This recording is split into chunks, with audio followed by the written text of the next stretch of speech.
Well, good morning. So we're going to go ahead and get started. My name is Thomas Reed. I'm the Director of the Office of Communications Business Opportunities here at the FCC, and I'd like to welcome everybody here this morning to our first this year and our first annual Supplier Diversity Summit.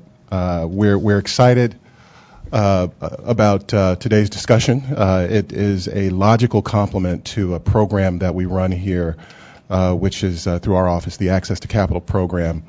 And I'll get into that a little bit, but I'd like to thank you all for coming on this very warm morning, and particularly I'd like to thank our panelists for giving us their time and their expertise.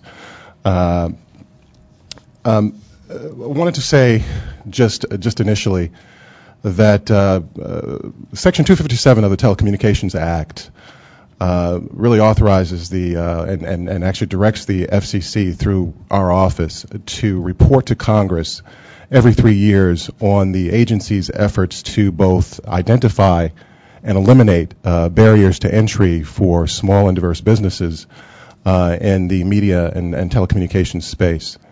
And I think today's conversation about opportunities with both federal agencies and in the private sector really goes directly to that issue. We have found, obviously, that one major barrier, market entry barrier for small companies, for diverse companies, women and minority-owned companies, is access to capital. But another is a very important access to relationships, business relationships, that really can serve as the lifeblood and a launching pad for successful new business, as many of you know. So that's the topic I think that we're going to cover here today. We want to have our panelists talk to us about their programs and how your companies can best position yourself to be successful with them, to take advantage of the opportunities that are available, and what you need to do from a nuts and bolts perspective to be prepared to take advantage of contract opportunities. So, again, I'd like to say thanks to all of you. Let me tell you a little bit about how this day is going to work. This morning's panel, you see here, we have our government procurement specialists and experts. Directly to my left is our own Gary Claff here at the FCC, and Gary and I have been working together a great deal on a couple of issues that we're trying to get out the door through OCBO. So I'm thrilled to have him here. He's been a tremendous help to my office in commissioning the kinds of studies that we need to do through the agency. And immediately to his left, from the Department of Transportation, is Leonardo San Roman. And we have Angela Washington from the Minority Business Development Agency, and Linda Oliver from the Department of Defense. So I'm going to, before I cede the floor to them, I'm going to have them tell you a little bit about themselves and their programs. And I have some questions for them, but I also invite you all to pose your own questions, which will likely be much better than mine. What I'll do, a couple individuals from my office will be coming around with index cards. So by all means, please just jot down your questions as legibly as possible. My eyes are not that great. Tell me who you are so I can call you out, and what your organization is. So, and then I'll pose your questions. We're also streaming this live, so we'll be getting questions from the internet as well. So that's the first part of the day. The second part of the day, we have experts from, as you see from your agenda, supplier diversity executives from a number of organizations like Microsoft and AT&T and Verizon and Sprint, and others. We also have individuals on our panelists who have been successful at contracting with some of our larger companies. So we look forward to that. I think we've got about 100 small businesses that have registered for this event. I think 50 have already showed up. As you all know, the counterpart to this in the afternoon is the afternoon breakout sessions, which I think are going to be that much more valuable for those of you who have small businesses. There are opportunities to sit down one-on-one with a number of our panelists to talk about your company, and also to talk about what opportunities they have available and how that fit works. But also, I think more importantly, to get an opportunity to understand from them directly what you need to do, or what in addition you might need to do to be successful with their companies or their organizations. So before I cede the floor, though, I want to introduce my co-moderator, who is going to be moderating the second panel, Mr. Ron Johnson, who is the president and CEO of Solutions for Change. He also serves very ably, and he's a busy man, but he gives a lot of his time to our advisory committee on diversity in the digital age, and serves as the chair of our subcommittee on supplier diversity. So he's been very generous with his time and with his expertise. So I'd like to give him an opportunity to address you this morning. Mr. Johnson.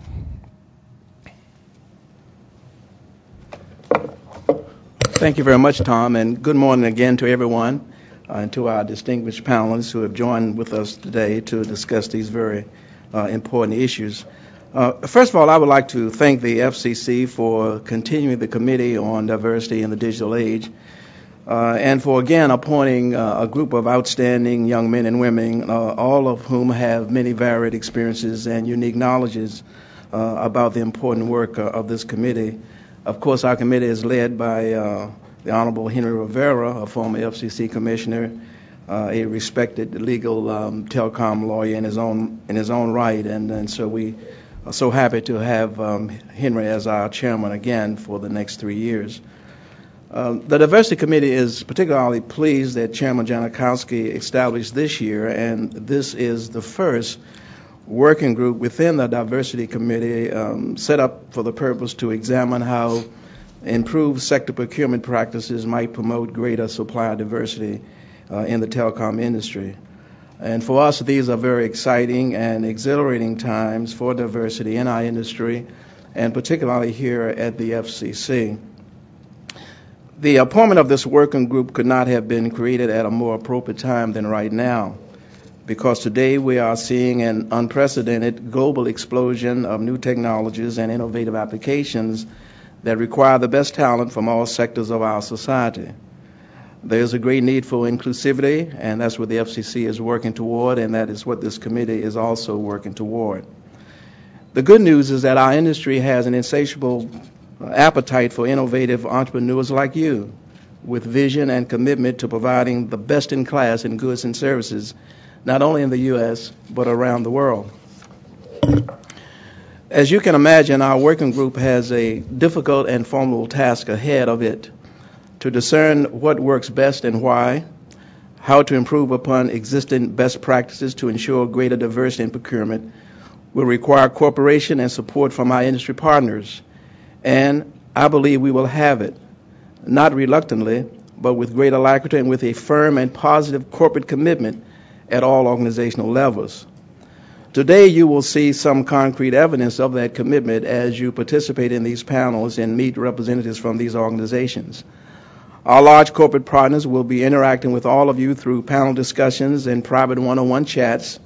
They will answer your questions, review your business capabilities, tell you what they're looking to buy from you, and they will most importantly share their procurement practices, their best practices, their procedures with you. We believe that this is critically important to growing your small or large business because a clear understanding of the confluence of capability and requirement generally will provide contract opportunities for all of us. As I have interacted with Tom and his great staff on this event today, it became very evident that this event is really a precursor to our working group's activities, for it sets a framework for our interaction with industry, and it creates a beginning point and a reference point of conversation about procurement practices that do have the potential for increasing the level of opportunities for companies like yours and like mine, so that we all can become valued partners in every aspect of the telecom supply chain. At this juncture, the working group is uncertain, and rightly so, as to information it will find and the recommendations that it will make to the Commission. But we are certain about this. With your cooperation, the cooperation of small and large businesses, we will be able to produce a product for this Commission that will have far-reaching implications for diverse companies to have greater access to opportunities in our industry, thereby creating the enlightened change that we all seek in our industry. Your presence today, whether you are in this room or joining us through new media technology, will have a profound impact on that product. Our working group has a great challenge ahead. However, we are very grateful for this opportunity, and we look forward to interacting with each of you in some great way during the remainder of this conference and in the great months ahead. Thank you. Thank you, Ron. I'm going to take a second just to let you all know, these mics in this room, there's a slight delay. So as you speak, just continue to speak. You'll think your mic doesn't work, but it does. I just want we haven't worked that bug out here at the FCC. I don't know why we haven't, but we haven't. So let's go ahead and get started. I'm gonna start from my furthest left. With Linda Oliver, and I just wanted to give each of you an opportunity to tell us a little bit about yourselves, your offices, your organizations, and sort of a brief overview of your philosophy of supplier diversity. So starting with you, Linda. That's a terrible way to start, with clearing my throat, and it won't probably end. I'll be doing that again. Sorry about that. I am one of two deputies at the Office of Small Business Programs for the Department of Defense. My area is plans and policies. Our office is headed by a career civil servant. Is headed by a political. I am a career civil servant, and the other senior executive in the office is also a career civil servant. I personally, my training personally is legal. I was in private practice at two different firms for several years. Went to work for the Department of the Navy, which of course is part of the Department of Defense. Worked there for a long time. Went to Office of Federal Procurement Policy, which is part of the Office of Management and Budget. And then about 10 years ago, came back to the Department of Defense in the Office of the Secretary of Defense. The department is gigantic. It varies from year to year, but from 2/3 to 3/4 of all the things that are bought by the government are bought by the Department of Defense. And and that really doesn't, you don't care really about how much it is. You care about whether we buy what you sell. The chances are extremely high that we do.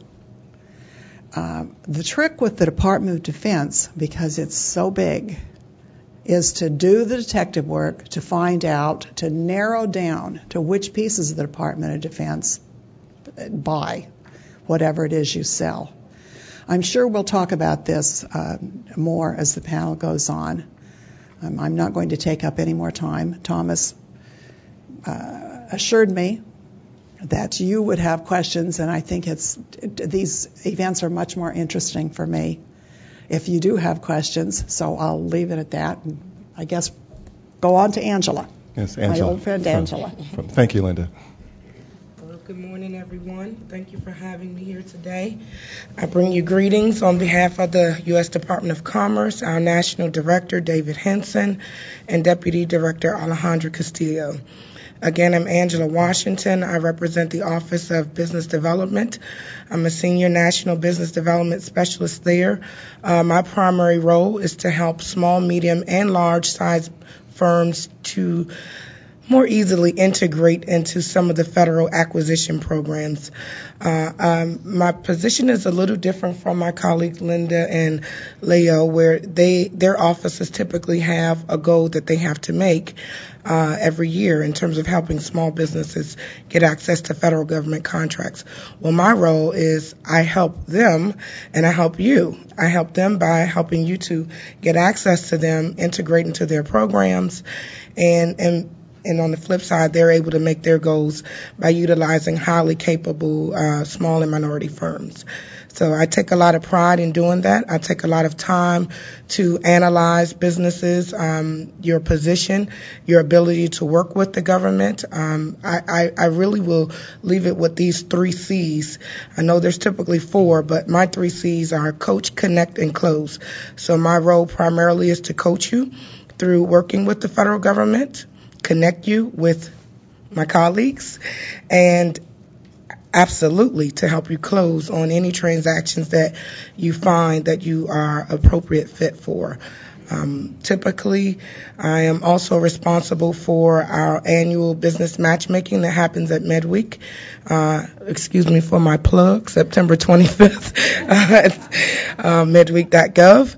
And we have one of the largest business matchmakers annually. And the last few years, we've been able to consistently bring about maybe $30 billion in procurement opportunities through these guys, and as well as some of the private sector folks that you'll see on the next panel. And we take a great deal of pride in doing that. Our agency, typically, we are definitely a federal government agency. The Minority Business Development Agency is a part of the Department of Commerce.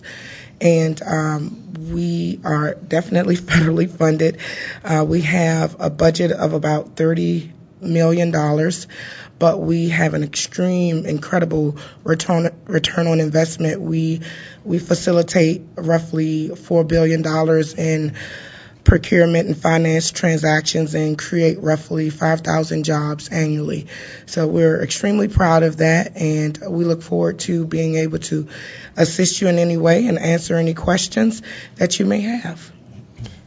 Thank you, Angela.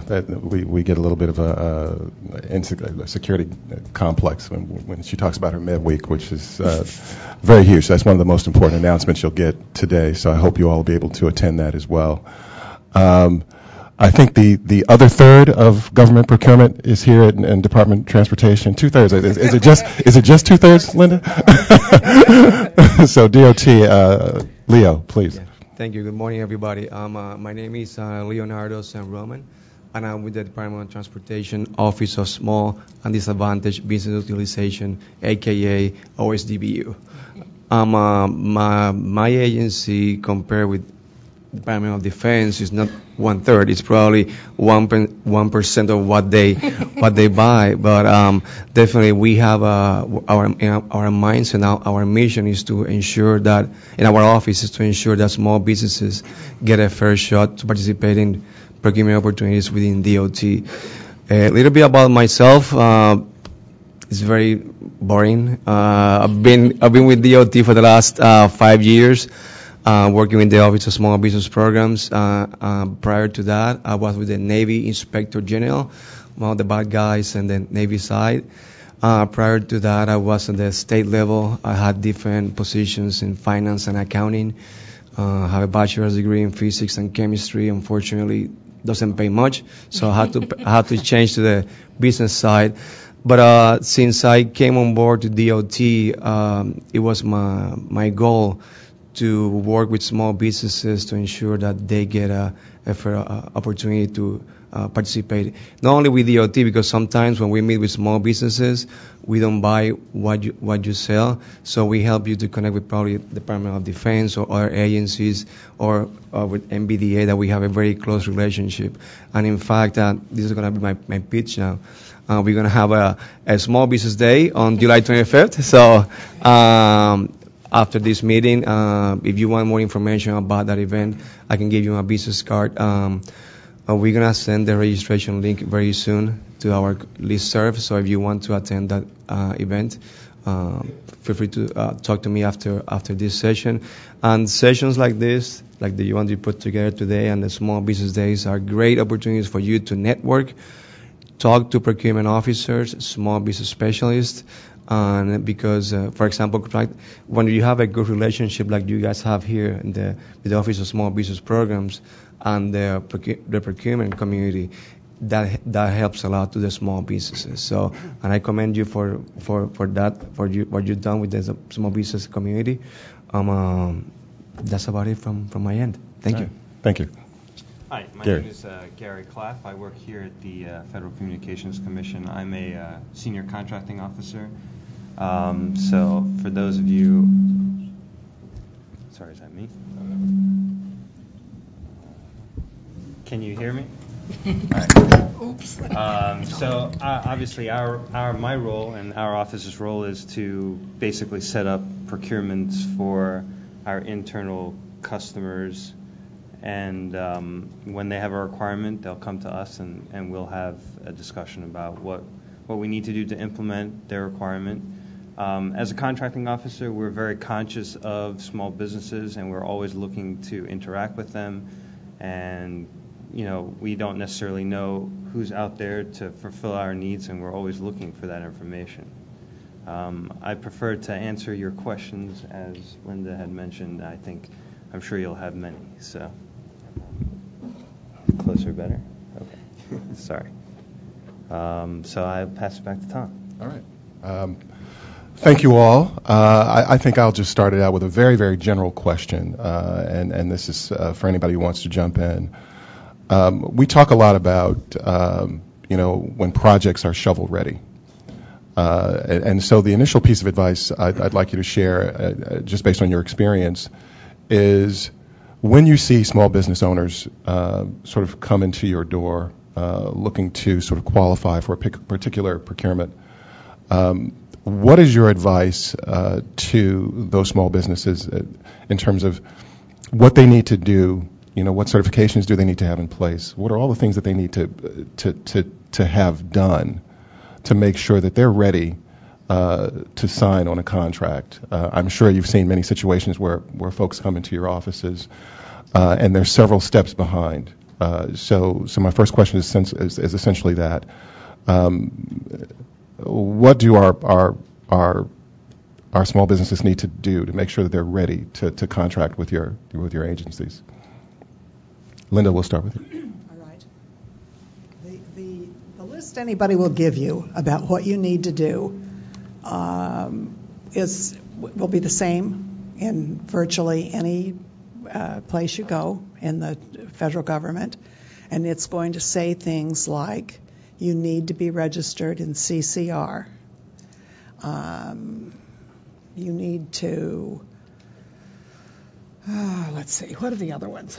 That's a very formulistic thing, and probably if you're in the room, you have been through all that kind of stuff.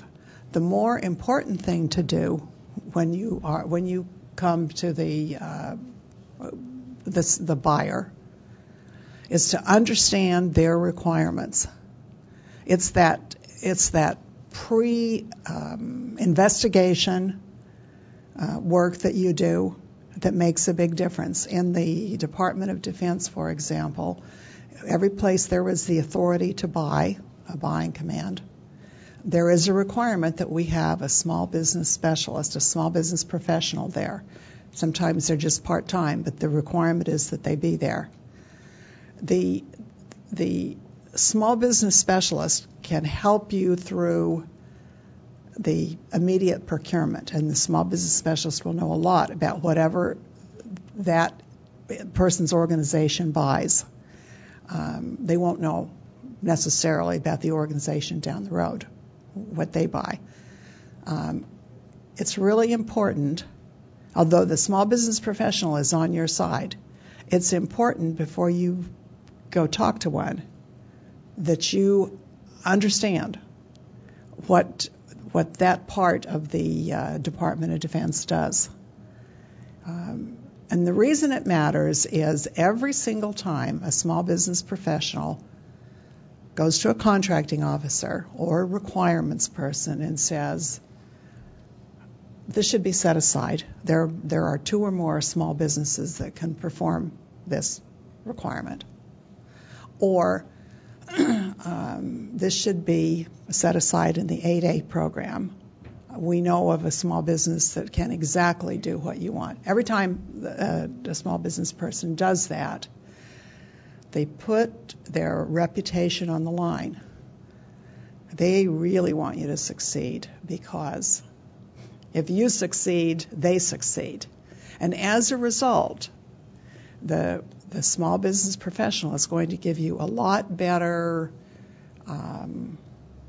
more attention, more effort, if that person has reason to believe that you indeed can perform. And one of the indices is you have been able to get focused enough to determine what it is the customer probably needs.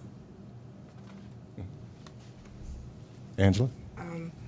I'll talk, I guess, from the side of the supplier. For me, it is knowing who you are as a business. It really is about really assessing your strengths, what your true expertise is, and then finding how the government looks at your particular line of service. So you really have to do the work to really formalize your business services so that you know when the government is looking for something that you are the one they're looking for. So, for instance, I hope everyone in this room is familiar with using NAICS codes. It is so important to reconcile your NAICS codes to your specific business services.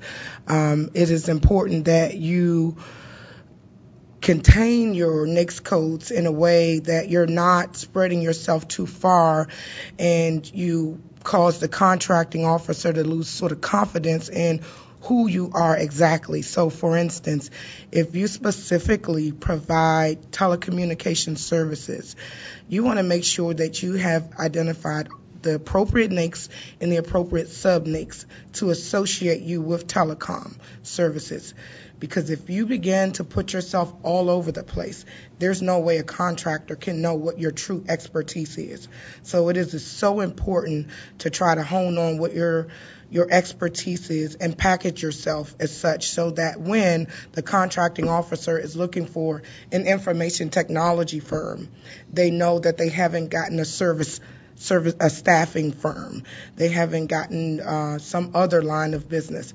So I would say, just very briefly to give my other panel members opportunity to comment, that it is so important to establish yourself, find out what set-asides you are eligible for. If you're a woman-owned business, it makes absolutely perfect sense for you to go to the SBA and get your woman-owned certification. If you're a veteran, it makes absolute sense to go and get your veteran certification. If you're just a small disadvantaged business, it is worth the while to go and to seek these certifications. And the reason that's so important is when you go to meet with the small business specialists that Linda has mentioned, they're looking to fill those set-aside categories. So be familiar with those set-aside categories and where you fall in line, because those are the opportunities you want to look for. If you're a woman-owned business, the first solicitation I'd be looking for is a solicitation that says it's set aside for women, because you've reduced your competition drastically. So I would just say take some time to really look at your business services that you provide. Make sure that you have aligned yourself specifically with the government's acquisition process, being CCR and a few other things. But more importantly, definitely clarify your line of business and make it very clear to the contracting officer that you are the expert in that particular NAICS code. Yeah, I just want to add my 2 cents to something that Linda mentioned before. It's about the understanding the requirement. Oftentimes, we receive proposals in our agency that are completely off, and they don't address what the requirement is about. And unfortunately, those proposals, although they are going to be reviewed, probably won't be able to get a contract. It's very important that you stick to that requirement, and also the past performances are an excellent tool to the contracting officers, because they are responsible to make sure that whoever the contractor is going to perform well and going to deliver the services as we need them. So if something happens with that contract or the contractor, we're gonna talk with the contracting officer what happened with this proposal. Another area is that staffing. Make sure your staff is up to date in training and is going to be able to perform the requirements of the contract. If you have a staff for that specific procurement opportunity that is not well trained, and it gets to the office and it won't be able to perform, that's going to probably hurt the contract and future references. On the certification side, that my opinion is always that it's a big decision for the small business owner. If you want to go to the 8A certification process, you should do it. It's a great opportunity for you. It's a business development tool. It won't guarantee you a contract, but it's going to help you to to land the contract, and you have 9 years within the 8A program to move your business to the next level. If you want to go ahead and get your woman-owned small business, that's fine. But you have to make sure that you're eligible for those certifications. And again, small business specialists are always looking for businesses that have more than one category: woman-owned, service vet, hub zone, small business. So the more you have, it's better for our agency to meet our goals too. So now I'm gonna lead you to that. Sure. Gary. My outlook as a contracting officer is slightly different from theirs, being that I'm the one who, is generally further in the process of trying to identify businesses. But let me give you, say, a scenario. If the government has an RFI on, and everybody hopefully is familiar with Federal Business Opportunities, which is a public website that the government uses for any opportunity that they're trying to either seek information on or post for an actual solicitation. So if we have a request for information out on Federal Business Opportunities, typically it means that the government is actually looking for specific information on the requirement that we have. We're looking to identify typically small businesses that could do the work. And through that process, what we're looking for is not generic information to say what your company is and some marketing, but we're really typically looking for specific capabilities and information to how you can complete the requirement that we've kind of laid out in our. We're not looking for a full-blown, proposal, but we are trying to make an assessment of what companies are out there that could potentially fulfill our need. And that's a good way to, interact with the government and give them the information that they're looking for. Obviously, we are always looking for small businesses. We don't generally have a good way, I think, of, other than through the small business office. As a contracting officer, typically I always go out to my internal customers and say, let's do market research. Let's identify what's out there. I mean, it's important to the government to seek that information. So that's my point of view. Let me expand on that a little bit. You've all sort of referred to your set-aside goals. So I'd like you to talk about that a little bit more in terms of what your particular agency's goals are with respect to small business participation and how you go about, from your side of the equation, fulfilling those goals. And within the small business subject, how you go about fulfilling your goals with respect to minority and women-owned business participation. If you could talk about that a little bit. And Linda, and I think Linda and Leo maybe can speak on that. I'm happy to start. The goal process involves a negotiation by the senior office in the organization, for example, our office for Department of Defense. It involves a negotiation with the Small Business Administration about what our goals will be for, and it's usually a negotiation for 2 years to come. Department of Defense, as a practical matter, because we buy so much stuff, as a practical matter, the Small Business Administration doesn't have very much flexibility about how much we're going to have to, where our goal is going to have to be, because it can't be very much. The current small business goal for the government is government-wide is 23%. Department of Defense cannot have a goal that is very much less than 23%, or the government can't make its goal, however outstanding the performance is of the other parts of the government. So as a practical matter, the Department of Defense small business goal it's actually 22.5, but that's awfully close to 23. We have also basically agreed for the next 2 years to have the other goals, the sub-goals, women-owned, hub zone, service disabled, and small disadvantaged, right? Yeah.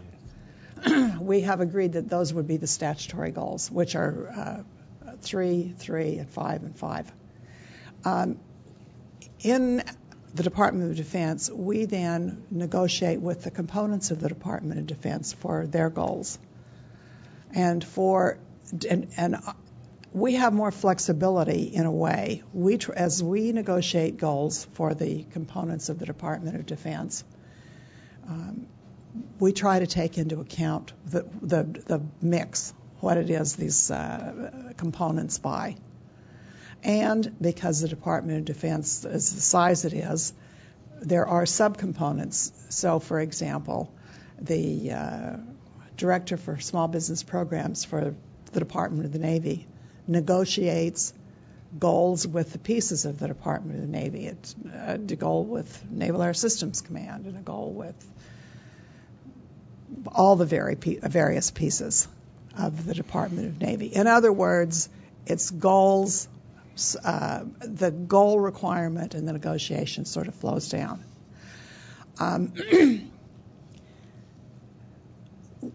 In order to do as well as we can with the goals, we have areas of emphasis. And, for example, over the last several years, we have had an area of emphasis for service disabled.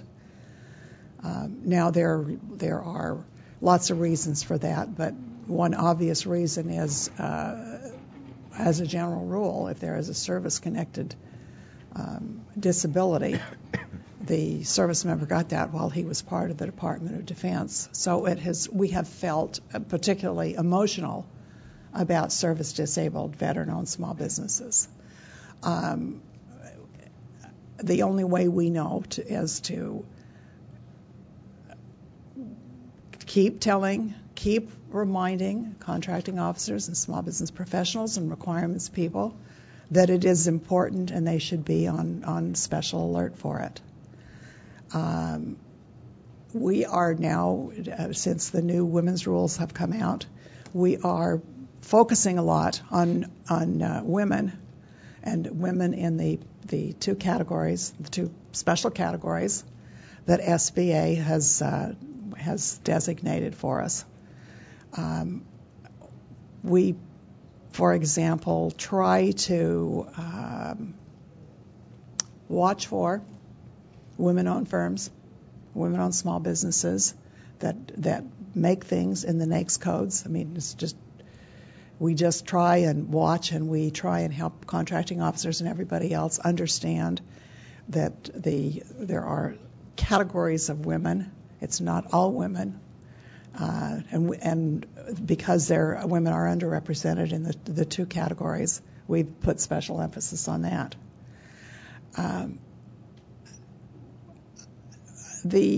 I should tell you, though, just as a way of managing expectations, meeting our goals, our small business goals, is very secondary to having good products and good services. Now, those don't conflict. It just takes a lot more market research to find the small businesses who can do the things that you can do. I mean, there are areas where we don't even try to find small businesses. There are no small businesses that make fixed-wing fighter jets. There are no small businesses that make submarines or large ships. I mean, we try to tailor our efforts to the areas where there is some possibility of success. This is probably more than you care to know, but... I have a different perspective, and I'll be quick because I saw the questions piling up over there. So I have a different perspective. My perspective in terms of goals, there are specific goals that the government have in all the categories that she mentioned, but I call myself the headhunter when it comes to goals. I am looking for those agencies that are not making those goals. I am going to an agency, and I won't pick on any today because you'll be knocking their door down, but the the SBA has, and I'm sure some of you are familiar with this, or maybe all of you, they have a scorecard process. And essentially, each agency is rated every year on their ability to make those set-aside goals. Are they awarding contracts to women? Are they awarding contracts to hub zone firms, and et cetera, et cetera? And what I do is I go and I do the research. I have an intern every year to update my spreadsheet. Although it's there on SBA, I sort of have a walking spreadsheet with me where I've taken all of the agencies and all of their goals, and I see how they're doing. So if I go to a particular agency and they're struggling with hub zone, well, I go and I look into my database of clients and I find hub zone firms that are capable of filling some of the requirements that the agencies have. Now, obviously, I can help. That's a part of my coaching, but that's also something you can do on your own as well. You can go to SBA's website, you can pull up those scorecards, and you can evaluate those agencies. Once you go to SBA and you evaluate those agencies and their performance, then you take yourself on over to FPDS, which is the Federal Procurement Data System, and then you look at how they're awarding their contracts right now. You look at who they're awarding their contracts to. Who's the incumbent? When is the contract going to expire? How was the incumbent performing, so that now you can be the next in line to bump that previous incumbent out of place. But I would say the goals are very, very significant. They're very real. We all take them very seriously. I will tell you this. In the last year or two, the administration has ramped up our efforts to focus in on this by creating the White House Task Force on Small Business. And maybe I've said it a little wrong, but there's a specific task force that was created by the administration to hold agencies more accountable for meeting these set-aside goals. And I'll tell you, about a year or two ago, they brought the heads of the agencies, the secretaries, and they pulled them in the White House and they slapped their scorecard on them and said, explain. And from there was change. So change happens from the top up. So you should know, I would be remiss not to say that you have an administration that is completely committed to ensuring that small and minority firms do have access to the set-aside. The set-aside goals are not just there as placeholders. Those are true goals that have been set. They spend all year determining how much money can be set aside for those small businesses, and that's in the $500 billion plus right now. And although a large amount of those opportunities may be segmented in certain agencies, the opportunities exist as long as you know where they are. So I would strongly encourage you to keep yourself completely familiar with the agency and their performance by constantly analyzing where they are in meeting their performance goals, and then marrying that information what you find in FPDS.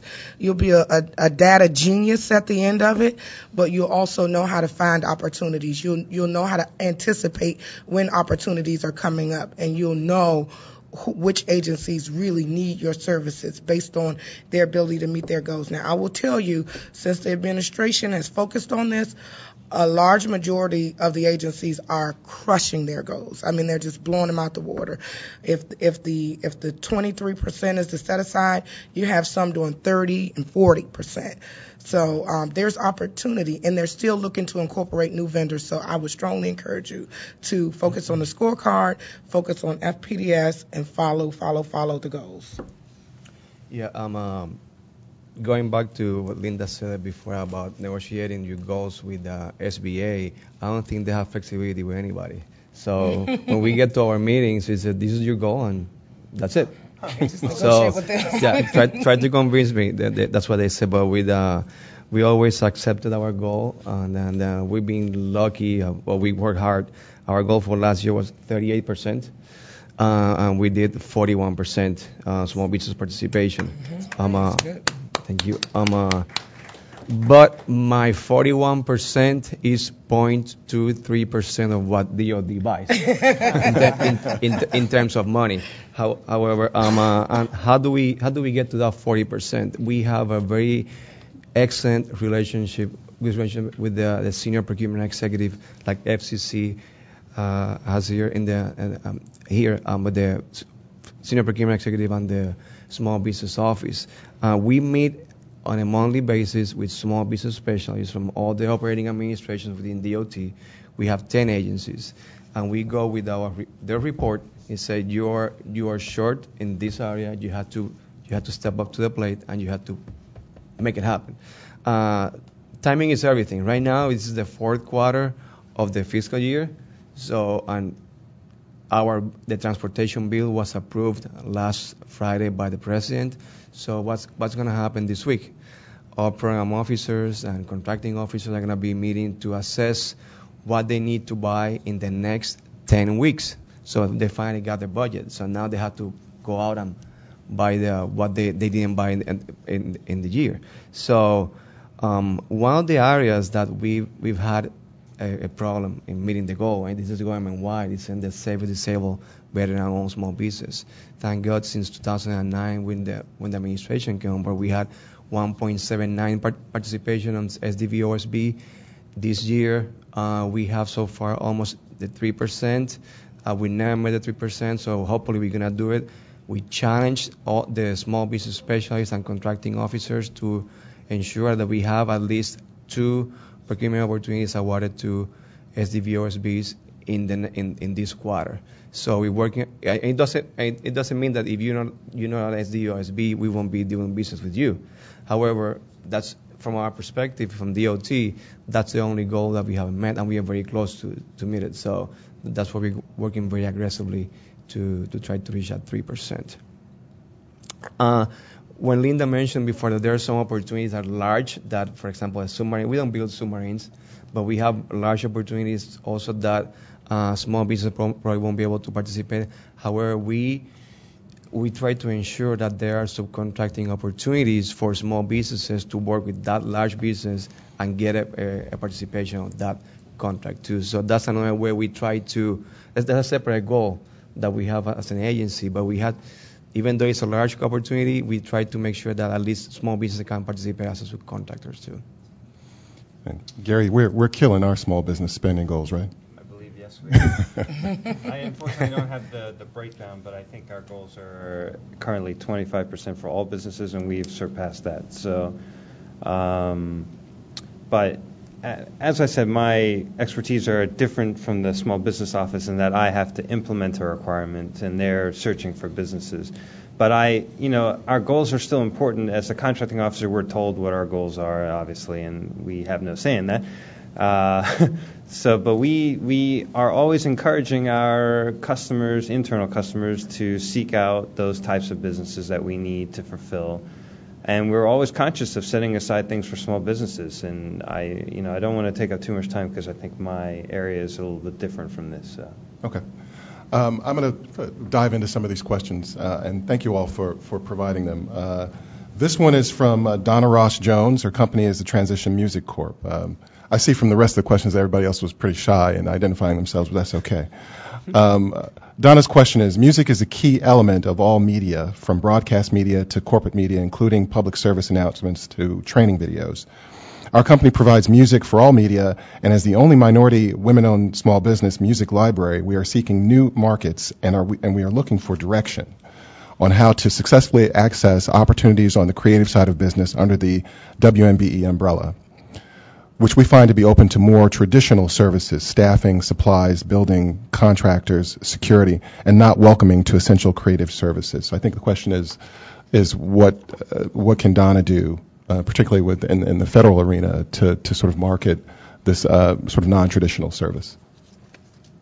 That's for anyone who cares to. I'm just going to say one of the first things that you should do is just go to FPDS and try to find out other federal agencies that have been procured those services in the past. That's going to give you a good lead, because if they bought it at one point, they probably need it in the future. From our standpoint, from DOT, I've never heard of a procurement opportunity in this particular area. But definitely, I think FPDS is the best way to go. Also, federal FedBSOPs, FBO, you have to do a search on the NIC code of your company, and whatever opportunity is available right now, it should be posted there. Can I add to that? I have I agree with that 100%. That is definitely the absolute best way to try to find an opportunity in a very unique space. But I also believe in creating opportunities. And just like Leo mentioned earlier, you have to get yourself out there. You have to get your face in front of the agencies. We spend a lot of time going to outreach events, participating on panels, having booths. Sometimes it's about presenting the agencies with a solution that they didn't know they needed. So the only way to do that is really to be where they are. You're not always going to get a meeting in the office, especially when you are talking about a service that they may not have even thought that they need. So you really have to do the work of finding where these small business events are going to be. You can go to FedBizOps, and they have a list of small business events that happen around the country. But the most important thing you can do is get yourself out to those events, if it's just local events, and to keep putting that service out there so that if that need actually comes into fruition, they will be thinking of your company. But you really do sometimes have to create the opportunity. It may not always exist. Sometimes you don't know you have a problem until someone tells you that you have a problem and they have a solution to it. So try to find unique ways to create opportunities. And another thing Donna might do is think about the subcontracting opportunities. When just off the top of my head, with no research whatsoever, it seems to me that in the Department of Defense, probably, and in fact I know it's true, music is used in ads. The Department of Defense buys the recruitment commands buy advertising. They're great, big, huge contracts that cover all kinds of things. And great, big, huge companies quite often need people that specialize in an area. So that could be a possibility. If Donna thinks about it that way, goes into FedBizOps and Federal Procurement Data System and searches on the NAICS codes that probably would be on contracts that include music, then you can look at those names and go see the people who have gotten the contracts. I just would like to reiterate Linda's point that, subcontracting opportunities are, I think there's a delay. Subcontracting opportunities are also very important to us. We also have subcontracting goals. We have to negotiate with large firms when we issue businesses. I also encourage, you to interact with industry that you think will be able to support us in your work, type of work that you do. Our next question. How do you bring in new businesses without using your same vendors? Like most agencies and procurement people, you are in a comfort zone. How can I, as a new vendor, get you out of the comfort zone? I think we talked about that a little bit, but maybe that's open to everyone on the panel. Well, that's one of the most important aspects of the 8A program. Not everybody is eligible to be in the 8A program. I understand that.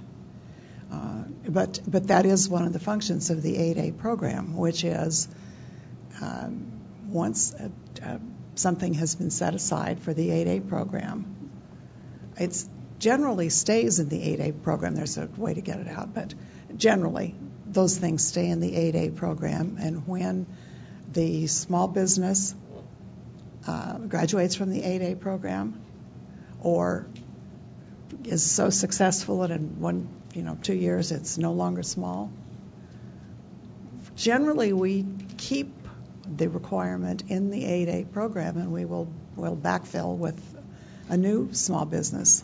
I mean, it's very painful sometimes in that, in my office, for example, we have a long history of really fabulous support contractors.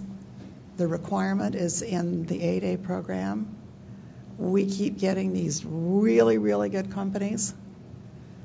They get so successful, they outgrow us. And as painful as it is, we move on to the next one. And that is happening across the government. And another way to help slide in is to get yourself in that comfort zone. And that's a matter of understanding the command, getting to know the command better, I think. And I also think mentor-protege arrangements really help. I see that some agencies do it better than others, but I think at the end of the day, the objective of the mentor-protege program is really to help new suppliers gain experience through the more experienced suppliers. And so wherever possible, try to identify mentor-protege relationships that you can enter into. That's an excellent way to integrate yourself as a new supplier. Yeah, also in the same way that we are within our comfort zone with some vendors, sometimes things don't go the right way and we have to look for other vendors. So my recommendation to you is always try to market your services to small business specialists. They are your door. They are your foot on the door to get into the agency. I'm gonna give you a quick example. In my office, we had an IT contract, and then we had to make changes in our contract. This new vendor, he went to FPDS. He checked the time when that contract was supposed to expire, and this new contract that came on board, he started marketing his company 3 or 4 months before the contract went out to the FedB subs, and he was able to meet with small business specialists, send a strong proposal, and long story short, he's now our contractor for this service. So, again, the federal procurement process is very dynamic, and it's not easy for small business to get the foot on the door. But you have to keep working with the agencies and try to get that opportunity landed. I think I'm just going to add that I don't think you should look at it that we're in a comfort zone. While we have good suppliers and we are, that we work with and we like, it doesn't necessarily mean that we're looking to, always continue our business relationship with them. In my position, I don't necessarily have a preference for any company when I'm out there with a requirement. What we're looking for are defined in our solicitations, and we're really looking for a good proposal that comes in, defines what we need, and if you're a good company and you meet our requirement, we're going to look at you very seriously. We don't have a preference for any company when we're out there with a new requirement, and I want that to be clear because I know it's often a misconception that the government is comfortable with a company, and if they win the next award, it's because we've worked with them before. But that's really not a true conception. So. And that is particularly, I should say, that I spent decades defending contracting officers in their actions, so I know them pretty well. They are pretty hard-nosed about, we're not going to do this on emotion. We're going to do this on what's here on the paper. I find that uniformly with contracting officers. So, that's a dynamic you might keep in mind, that the contracting officer almost always is the one that will take a dispassionate look at what it is you've actually presented and look at it compared to what it is the government has said it needs. Our next question is, what is the process of reviewing sources sought responses to determine if an opportunity should be set aside? And that's open to all our panelists. Oh, I really want to answer this one. The law says if there are 2 or more small businesses that can perform a requirement, the requirement must be set aside. Now, contracting officer has to agree that there are 2 or more that can perform. He has to feel, he or she, the contracting officer, has to feel confident that these businesses, 2 or more of them, do know what they're doing, will probably want to participate in the procurement. and that they will probably be able to provide it at a reasonable price. Which means you all ought to be forming alliances with the people that you think of as your competitors and making sure that two or more of you make the case to the contracting officer as a result of the contracting officer sending out a sources sought. You need to make the case.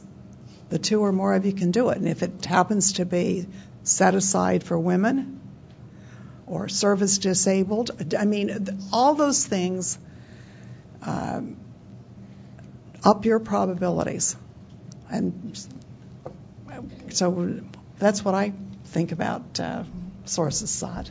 Yeah, my 2 cents on this is that when you see a source out there and you think you can compete for the opportunity, just respond to it. Because when a contracting officer comes to our office saying this procurement is going to be awarded to a large business, we ask why did you find why you couldn't find a small business? He said, well, we did a sources sought and we didn't get any responses. So we don't have any ammunition to fight back that contracting officer. And then you were right. The law says that if there are no two small businesses that can be able to provide the services, the contracting officer it should go and can work with the large business to award that contract. So sources sought, try to respond to it.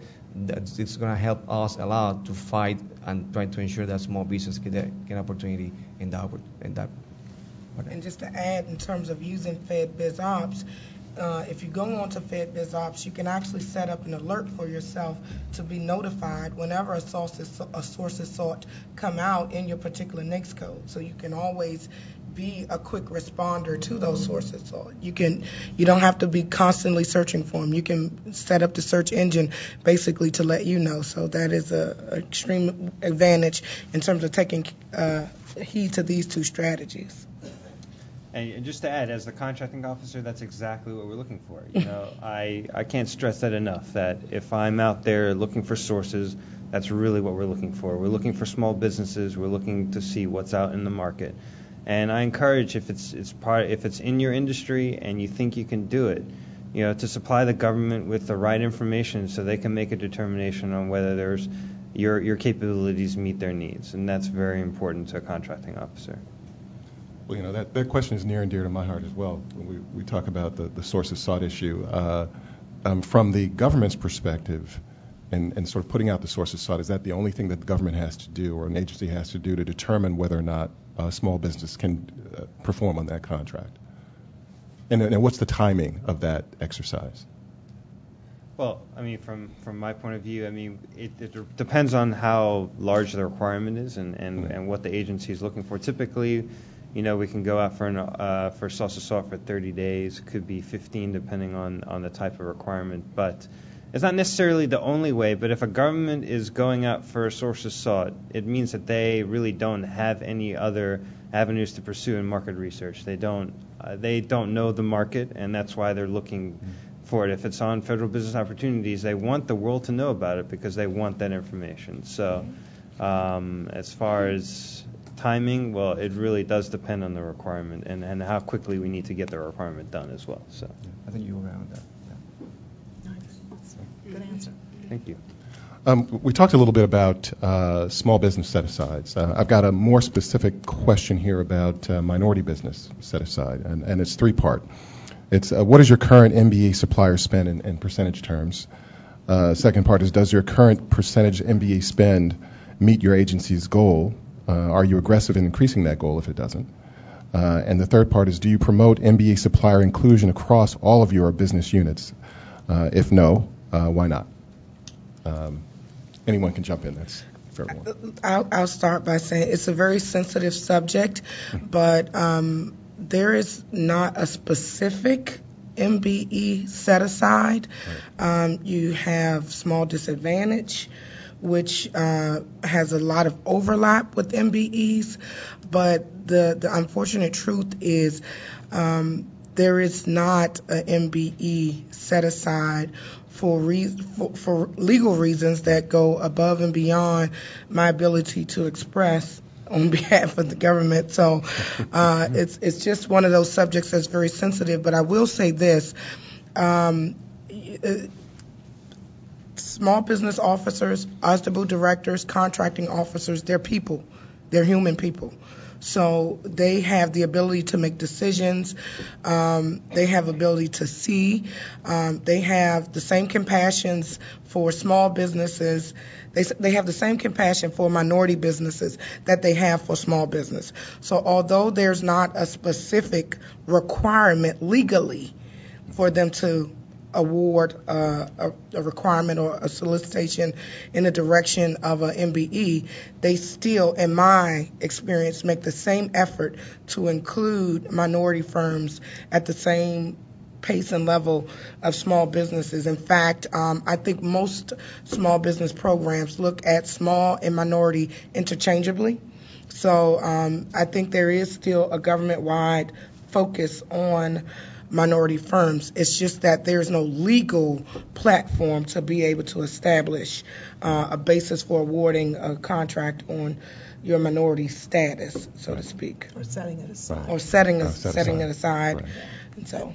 Right. I wanted to put that question out there. One, there's a much longer and larger discussion about Adirond and the Supreme Court precedents that sort of governing what federal entities can do with respect to minority-owned interests. And Angela's absolutely right, and she was very, very careful and diplomatic in that response. But again, that's a larger discussion and a different discussion about what the law provides and allows for federal agencies in their procurement efforts with respect to disadvantaged groups. And something that many of us in our agencies continue to work on, and my office in particular works on those legal issues. So I just wanted to get you all to sort of talk about that for a second. There is one particular focus. If you look at Dodd-Frank in the OMWI office that was created recently, the Office of Minority, Women, and Inclusion, right, which is more on the financial side of things, but at least you can see that the administration does still have a focus on fixing some of the disparity gaps between minority firms and small firms. And so I think that's the first step in the direction of where we may see this government begin to take minority firms. I think at the end of the day, you always have to tell the story. Although it's understood, is it documented, is it written? Mm-hmm. How much information does the government have, data to analyze to create these type of opportunities? So right, if you look at the creation of OMWI, it could be an indication in the future that we will continue to create more programs and services that specifically include minority. Mm-hmm. Anyone else? Well,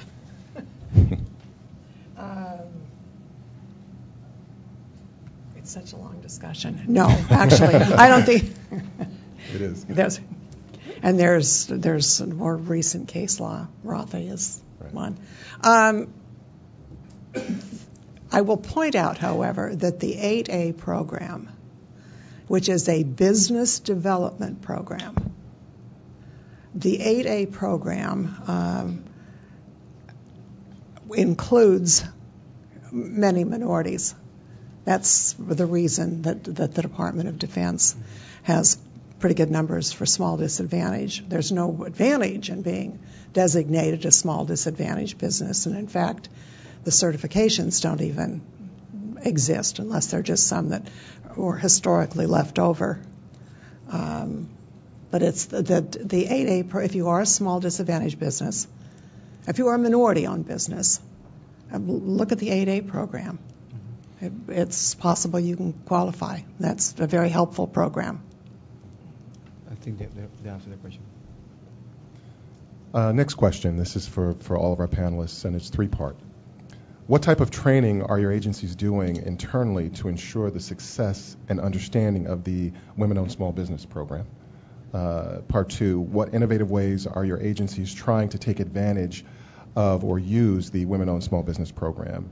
And part three of four, what can industry do to ensure the success of the WSOB program? And last, how do mentor-protege programs play into acquisition differentiations?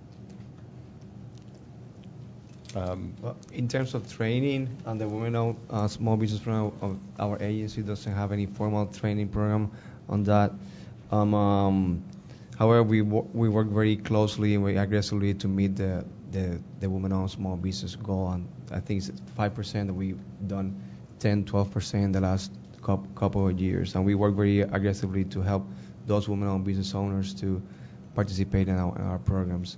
In terms of the Mentor per Year program, we just recently launched a new Mentor per Year pilot program. I am the Mentor per Year lead for this initiative, and right now we are just it's going to be a 2-year program, and we're gonna be working very closely with the procurement community in our agency to ensure that Mentor per Year relationships have successfully enter into contracts within our agency. Definitely, we're just starting this program. We have one Mentor per Year agreement already in place. 2 IT firms just joined the program. It's different from the Department of Defense Mentor per Year program. Our program doesn't provide any financial incentive to the mentor. However, DoD has some kind of a reimbursement program to the mentor for those services provided to the protege. I defer to Linda. Let's see. What are we doing about women? One of the things, since now that you mention it, Leo, one of the things that we have done is include women in our mentor-protege program. The Department of Defense mentor-protege program, as Leo said, is different than the big mentor-protege program under the Small Business Administration. Congress allocates money to the Department of Defense to help us defray the costs of being a mentor to a protege. Initially, that was a program for small disadvantaged businesses. It has been expanded now, and women is one of the areas. We have had some really very successful women-owned small businesses in the Mentor Protege program. So you go to the DoD, Google DoD and Mentor Protege, and you can find out all about our Mentor Protege program if you're a woman and are interested in it. The training, this is a difficult training program. The women-owned training on the rules that finally, after 10 years, went into place for the Small Business Administration. Training on that is difficult because it doesn't contemplate setting aside requirements for all women. It contemplates setting aside requirements for certain categories of women, and it's tied to NAICS codes. The way we tried to make sure it was working after the rules went into effect was to have somebody monitor the request for proposals to see if we were using the tool correctly. And initially we weren't. And then when somebody is not using it correctly, we would go to them and say, we love it that you're interested in trying to help, but you haven't done this correctly. It's almost, we can get people together, and we do, get small business professionals or contracting officers together and talk about what the rules really say, but the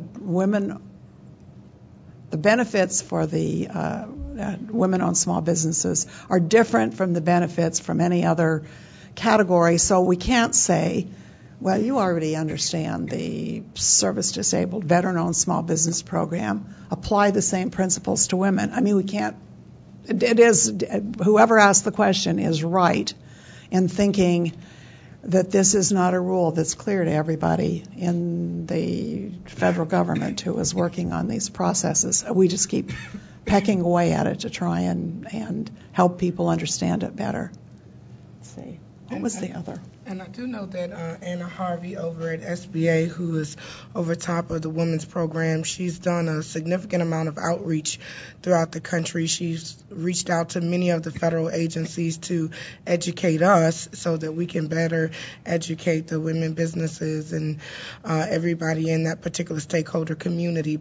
So I will say that SBA is really working hard to train not just the businesses but the agencies and make sure that we have the information so that we can help them implement this program as best as possible. And just as a little private plug, well, not private exactly, if you have ideas on how to do it better, I'm going to be hanging around today. Please come and talk to me, because one reason I like coming to events like this is very often somebody that has heard me speak will come up to me and say, well, why didn't you, or how about, and we're training, having everybody understand the women rules is a particularly knotty problem right now. So if you have ideas, give them to me. All right. Next question is from Terry Hartman. I think this says Squire. Squire, okay. From EIN SOF Communications, Inc. What are your efforts to procure certified disability-owned small businesses, separate from service-disabled veteran-owned businesses, and your suppliers to hire people with disabilities from historically excluded communities? And that's for everybody on the panel. Gary? Well, actually, you probably can't. As a contracting officer, you may not be able to speak to this, but Linda and Leonardo. I really don't have an answer to that. I don't have much. Oh, do you have an answer? Yeah, the U.S. Business Leadership Network now certifies disability-owned businesses. They took, with the help of the National Gay and Lesbian Chamber of Commerce, they developed a certification process, which is really a breakthrough. And now there's an increasing pipeline of disability-owned businesses that are certified that we want to, one, get into the supplier chain. And then number two, our company is part of a grant with the U.S. Department of Labor called Add Us In, which was a goal of Assistant Secretary Catherine Martinez for small businesses to hire people with disabilities from historically excluded communities. There's 4 grants the first round, 4 grantees the second round. We're all over the country, and we're really eager to help you with your small businesses to hire people with disabilities from historically excluded communities and develop model programs. And there ultimately is a stretch goal, maybe look at disability certified owned businesses and this 8A certification. Thank you. And I didn't expect to have answers, but I wanted to put forth in the spirit of inclusion and diversity, thinking about that and how we can, and other people can help you achieve that. Thank you. Thank you. Thank you. Thank you. I've got a couple more questions that I'm going to ask from the audience, and then ask you all to wrap up and do some housekeeping. But this question is from Emma Taylor, Diversified Alliance, Inc. And Emma asks, will small business teams qualify as from SBA Small Business Teaming Pilot? If so, how is the team's membership assessed? Example, if one member of the team is 8A, does the team qualify for 8A set-asides? And the second part to her question is, please explain bundling and how it impacts small business opportunities. Let's see, so 2 hours, right? We have 2 more hours to do this. We've got a couple more hours.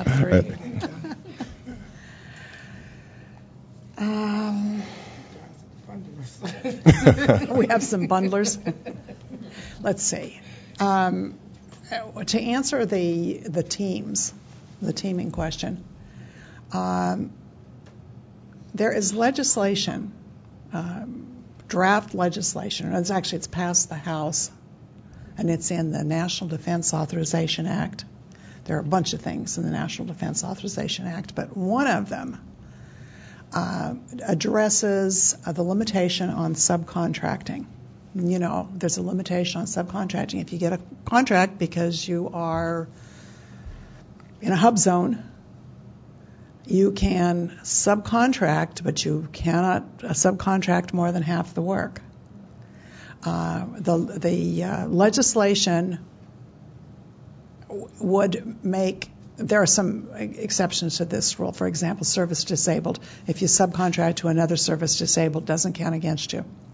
There is legislation which would apply that rule across the board. So a small business that's subcontracted with another small business would not have that subcontract count against them in that 50% or greater performance rule. It is a completely like category kind of thing. I am really watching that. I think that is fabulous legislation if it passes, because there are lots of times a small business can't do it by themselves, but they could. It's a depth question.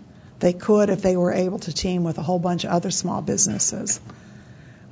So I think that's my answer on teaming. Our best hope for having all this clear up and not be such a big problem is that piece of legislation. And you never know what Congress will do, but it looks to me like that will probably stay in. There's also there's also legislation on bundling. The bundling provision is horrendously complex. It's so complex that I don't even know how it would get applied. I mean, we'll do what we always do, what Congress tells us to do. Currently bundling in the Department of Defense is prohibited unless a contracting officer can show that there is more benefit than loss. It's kind of a cost-benefit analysis thing. Most people would say to you that the definition of bundling is limited enough that it does not preclude big contracts.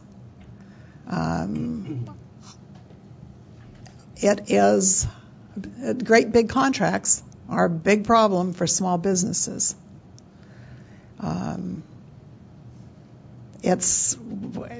We spend a lot of time trying to encourage requirers to break out requirements so that they are more manageable by small businesses. The true fact is, though, there are limits as to how much of that we can do because we don't have enough contracting officers and acquiring and administrating contracting officers to handle, 5,000 contracts instead of 50 contracts. So I could spend, as we said, several hours on bundling. It should be of interest to you to watch the legislation, see what happens on both those issues. The only thing I have to add from our standpoint is bundling is prohibited across the OT agencies, so we haven't had any problem with any issues with bundling in our agency. And we have in our office, when we have a requirement that exceeds more than $150,000, it goes to our office to ensure that there's a small business that is going to be willing to participate in that procurement opportunity. So that's what we verify if we're trying to do bundling. But we haven't had any issues in the last 3 or 4 years, so because it also is prohibited across the board and being in DOT. So. I got a question here for Linda, and it says, given Andre's industry pass, and I confess I don't know who Andre is. Andre is the director, the director of my office. He's a political appointee. Gotcha. Okay. Given his past, his industry past, what do you think are the top 2 or 3 successes he's brought to the agency? Boy, he has really done a lot of good things. That's hard for me to choose. I think Andre has brought a sense of excitement and the possible to all of us who work all the time on small business issues. He comes in with kind of fresh eyes. He can look at something. He was a small business owner, a very successful one, immediately outgrew his size standard. He is able to look at things with really very fresh eyes, which is helpful. And because he's enthusiastic, and because he is quite focused, he continues to meet with the top leadership, and he is, of course, among the top leadership in the Department of Defense. He continues to meet with them and say, come on, you guys, we can do this. Push forward. Come on, you've got to get this information down your chains. He is, that's, I don't know whether I quite matched with the number, but I think that's the big gift Andre brings us. And I will say that just in my experience, Andre definitely is an advocate for small businesses. He has worked with MBDA many times to help us understand how DoD operates, how we can access and penetrate new opportunities. He's brought an abundance of opportunities to MBDA to ensure that we make the community aware of the partnerships and the relationships that we have with them. But I would think very, very specifically, he has definitely opened up the doors of DoD to all of the federal agencies around the board so that we can collaborate with them better, learn from them. They have best practices from us. I think one of the most unique things he's done is really opened up DoD to the rest of the federal government. Sometimes DoD is a mystery to all of us. And to us. To all of us. And I think he's really, really worked hard at trying to demystify the agency and how to work with them and how to access their opportunities. We are extremely proud of Andre at the Department of Commerce. Oh, that's great. I've got one quick question from our online participants, and this is from Marcos online. He indicates that one of the panelists, and I believe it was you, Angela, that mentioned the FPDS program. Okay. And he'd like you to expand on that a bit and what it means. Sure. FPDS is the Federal Procurement Data System, and essentially it's an online system that holds all the data related to transactions, procurements that have happened. So you have FPDS that puts the opportunities out there, the contract opportunities out there. FPDS holds the data in terms of contracts that have been awarded and how money is being spent. There is also another tool that you can use in conjunction with FPDS, and it's usaspending.gov. I find it to be a little more simpler than FPDS. It's more user-friendly, but it's essentially the same information. But if, in a practical sense, at the end of the day, FPDS is to help you do research. In any aspect of pursuing business, you have to do the research. It's just like going out for a job. I mean, once you look at the market and assess what type of jobs are out there, then you narrow in specifically on the job you're going after. FPDS allows you to do that for your business. It allows you to look at all the spending that's taking place and where it's taking place and help you narrow it down so that you can align yourself with that spending. I give a real quick example. So we, like Leo, had a contract that was being awarded. It was a multiple year award where the contractor was performing well year after year. And now the contract was coming up. Well, we had some businesses that went into FPDS, analyzed the data. They came back to us and they gave us the contract.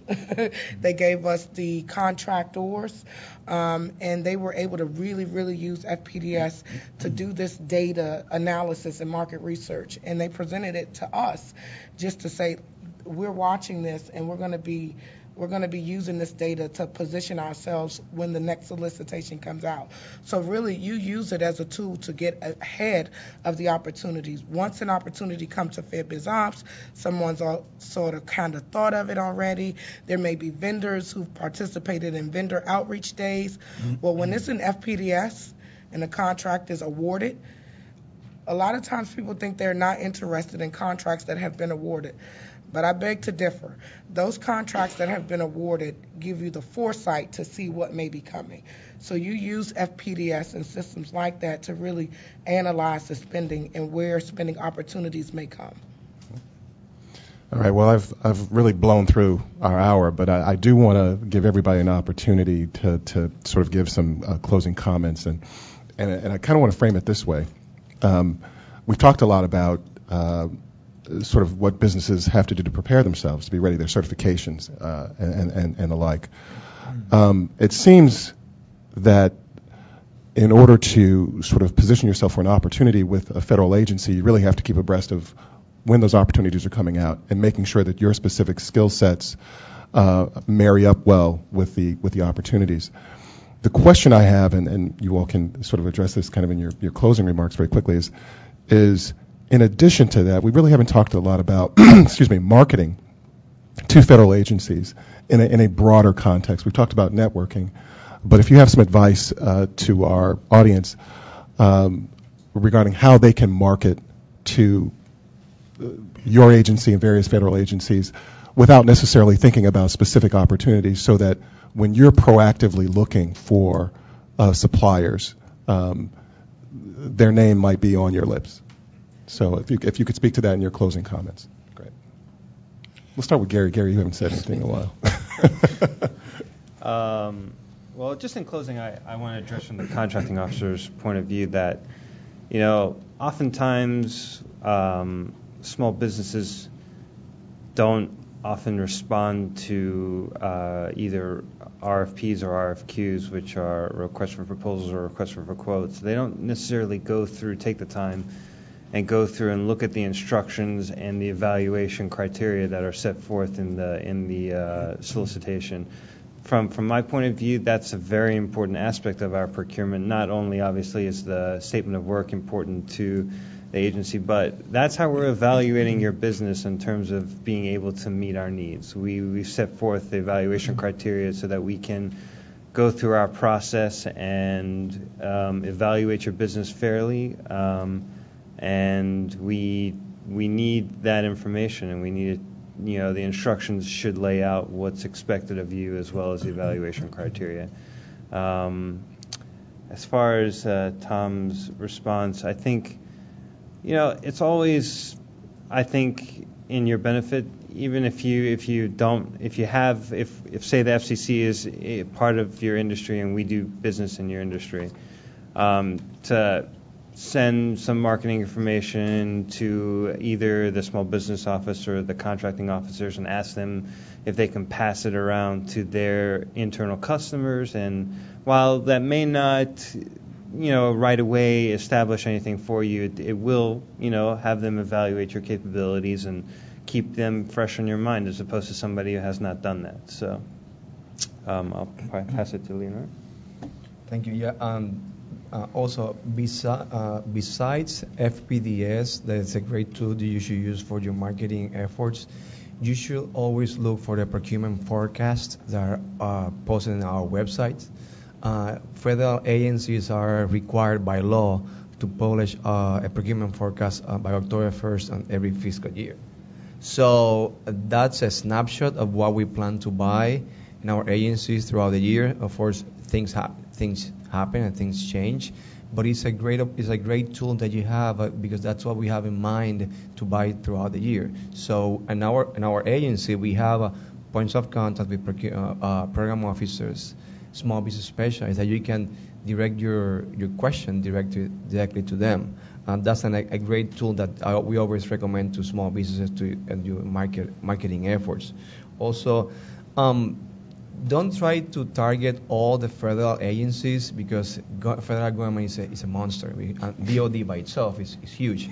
Try to target 3 agencies. All depends on where you are in your business. If you have plenty of people to have them spend time on targeting to all federal agencies, fine. But my recommendation is start small with 3 agencies that buy the services that you sell, and that's going to help you a lot narrowing down those agencies. Also, the OSDBU, the Federal Council of the OSDBU Directors, they have a link to all the OSDBU websites. That's a great tool for you too when you want to market your services to DOD, Department of Commerce, or any other agencies. That they have points of contacts, email addresses, phone numbers, and you're going to be able to call them directly. For me, I always like to say good paper. Not necessarily degrees in that sense, but your CCR record is like your good paper.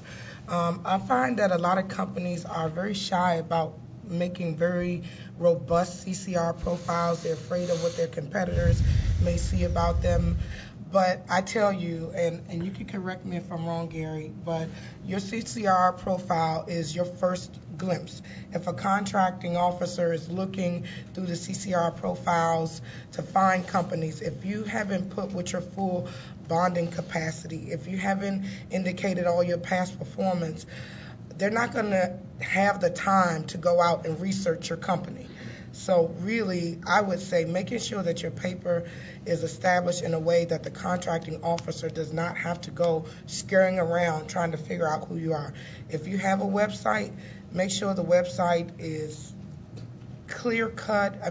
In fact, have a website presence, and then so I have to take that back one step, and then make sure that information about your company is there, about your core capabilities. Just make sure that you are able to be found when they go into these databases, and your profile is just not so vague that they can't really get an idea of who you are. That's essential to them. That's how they make their decisions. They are 100% true when they say it's not because you've been my contractor forever, it's because your paper says that you can do what the requirement says. And I'll give one quick example of what we had happen at the Department of Commerce. We had a particular contractor who had the contract for many, many, many, many years. And when it was time for recompete, they almost basically submit a proposal and say, yeah, we've been doing it for the last 20 years. And they were bumped out. They were bumped out by a new company who was new to government in terms of being a prime. They had sub, but when I looked at their CCR profile, you didn't have to go and figure anything about this company. So they had a nice, robust CCR profile, and they responded very specifically to the requirements. And that really was the difference. So change happens when you show the companies, again, I'll end how I started, establishing who you are and what your expertise is, and making sure that it aligns with the requirements of that particular agency. This is wonderful. I get to be the last one, and I can summarize. I think everybody on the panel has talked in a way about focus. And we've come at it from slightly different directions, but it all does come back to that idea of figuring out what you're going to do and then doing it in a very specific way. Gary talked a lot about the paperwork that small businesses need to do. You need to read carefully the request for information or anything else the contracting officer sends out, because if you don't stay focused on it, it won't help you at all. And in fact, Gary didn't say this, but I would. It's better to do 3 requests for information very well than to do 10 in a kind of we got him out the doorway.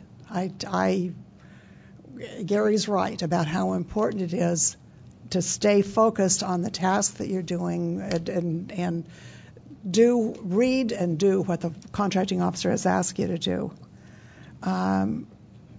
Leo has talked a lot about knowing and addressing the requirements. And I really think he's right about that. think through it again when you're about to submit something, and understand the requirements. Think about them, talk about them. Get that in your head before you're trying to deal with the paperwork. Angela keeps talking about how important it is for you to know yourself, know your own capabilities, know what you can do. She said, in a way, that if you tell somebody, I can do that, and I can do that, and I can do that, and I can do that, probably what they're going to think is you can't do any of them. So you need to know yourself and then focus for this particular time on what it is you can do, not the other things that you did which aren't related to it. And I have said repeatedly on marketing, need to know your customer. Gather whatever information you can. Understand why they want what they want and what they're buying. Don't bother with the advertising that covers, everybody, every contracting officer in the federal government. That's not going to help. Figure out what this particular organization wants that you sell. And I think that's my summary. Well, thank you all. This has been very, very educational for me, and I hope it's been useful for you all. So let's give all of our panelists a big hand. Before we close out, just a couple quick announcements that I think that are useful for everybody. Karen Beverly from my office is here. Karen has the afternoon sessions schedules for everyone, so she is the most important person in the room right now. So please do check in with Karen to get your schedule. We are going to break now. We were supposed to stop at 10:30. Obviously, we missed that a little bit. So we're going to probably break for about 15 minutes, come back here for the second session. I'm looking maybe about 10 after 11. Give everybody an opportunity to take care of a few things. We have refreshments available for folks. That is an unusual thing for the government, so please do take advantage of that. It's if you go out our room and go to the right up the stairs, it's TW 438 where there are refreshments available. We also have Capitol Cafe, but you have to make sure you catch one of my staff members to get you there, otherwise you'll get lost and security will stop you and you won't get back here. So you need them to accompany you. We're also going to be handing out surveys. I think I've covered everything. So hopefully you'll take an opportunity to fill those out and give us some feedback. But let's see everybody back here at 10 after 11. Is this on? Yeah, it is. Okay, great. All right, let's see who we got here. All right, so we have been not that great about time, so that's all of us. We're all responsible. But we're going to get started so we can get through and get to this next exciting panel. I'm going to shut up in a minute and turn this over to Mr. Ron Johnson. I just wanted to introduce him again. I think we'll try to go to about 12:15, 12:30, so folks will have an opportunity to have lunch. And maybe we'll have some other announcements there, but I wanted to get us started, and I'm going to turn this over to Ron. And again, I'd like to thank our panelists from the private sector. See, in the government, we always go public and private, so we've got a number of distinguished guests here to talk to you about their program. So I'm just going to turn this over to Ron, and we'll get started. Okay, thank you very much, Tom, and welcome back for our second session today, and we're just excited about having the opportunity to welcome our corporate partners here to the FCC this morning and to share with you their insights, their perspectives on how best to do business with their respective companies. We all understand that all of our panelists are extremely busy these days taking care of their corporate businesses. However, they've taken time out to be with us today, and for that we simply say, ladies and gentlemen, thank you for being with us today. I think a good place for us to start, because we are limited by time this morning, is to this afternoon to have the panelists very briefly, in their own way, to introduce themselves to you, and we'll start with Mr. Legaz from Verizon. Thank you, sir. Good morning, everybody. Thank you for organizing this, and obviously, thank you for inviting us to be part of such a good discussion. Verizon, as you know, very large service provider, global, wireless, wireline, so we have a great opportunity to serve customers around the globe, offer them a number of very needed and new solutions that everybody is really craving for these days. So we are, in our group, the supply chain organization that supports most of the infrastructure that goes into building our network, the services that we need to provide the solution to our customers. And within that supply chain organization that manages about $30 billion a year in spending, we have a very keen effort into promoting and giving small businesses, diverse businesses, all the opportunity to be successful with us, are helping Verizon be more successful. So looking forward to the next few minutes with you. Thank you. Thank you, Mariana. Good morning, everyone. First, I'd like to thank Thomas Reed and his staff here at the FCC for convening this conference. It's a very important conference, and I'd like to thank you for inviting AT&T to participate and to be the only female on the panel today. My name is Stephanie Bates, and I am the Associate Director for Outreach for AT&T Supplier Diversity. And we have a very robust supplier diversity initiative within AT&T. The program is led by Marianne Strobel, Executive Director for Supplier Diversity, and she leads a very energized professional staff of individuals across the country trying to implement our supplier diversity initiatives. AT&T is no stranger to supplier diversity. We have a very active role as a leader in this area. Our program spans more than 40 years, and we really take great pride in that program. And in 2011, we were very proud to have spent more than $12 billion with diverse suppliers, and we take that very seriously. We put every effort and energy that we have to make sure that we meet and exceed our goals. We probably have one of the more aggressive supplier diversity goals of any company across the country.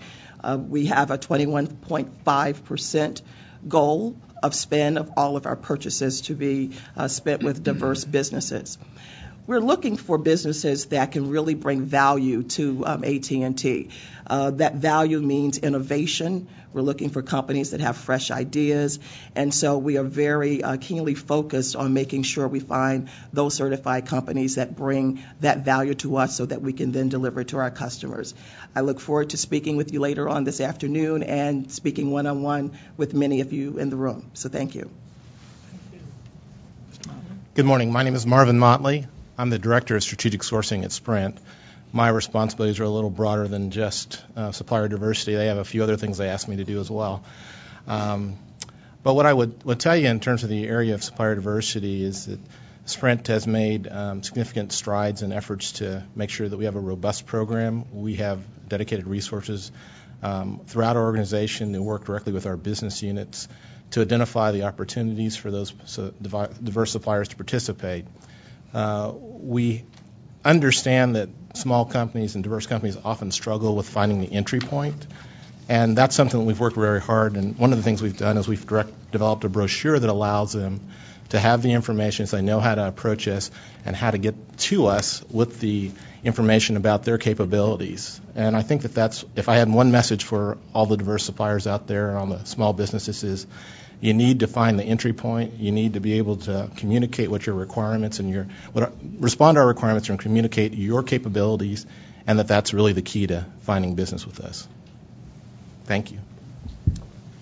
Good morning. My name is Ajamu Johnson, and I work for Comcast Corporation, and I'm in the strategic sourcing or the procurement organization, and I lead our company's supplier diversity efforts.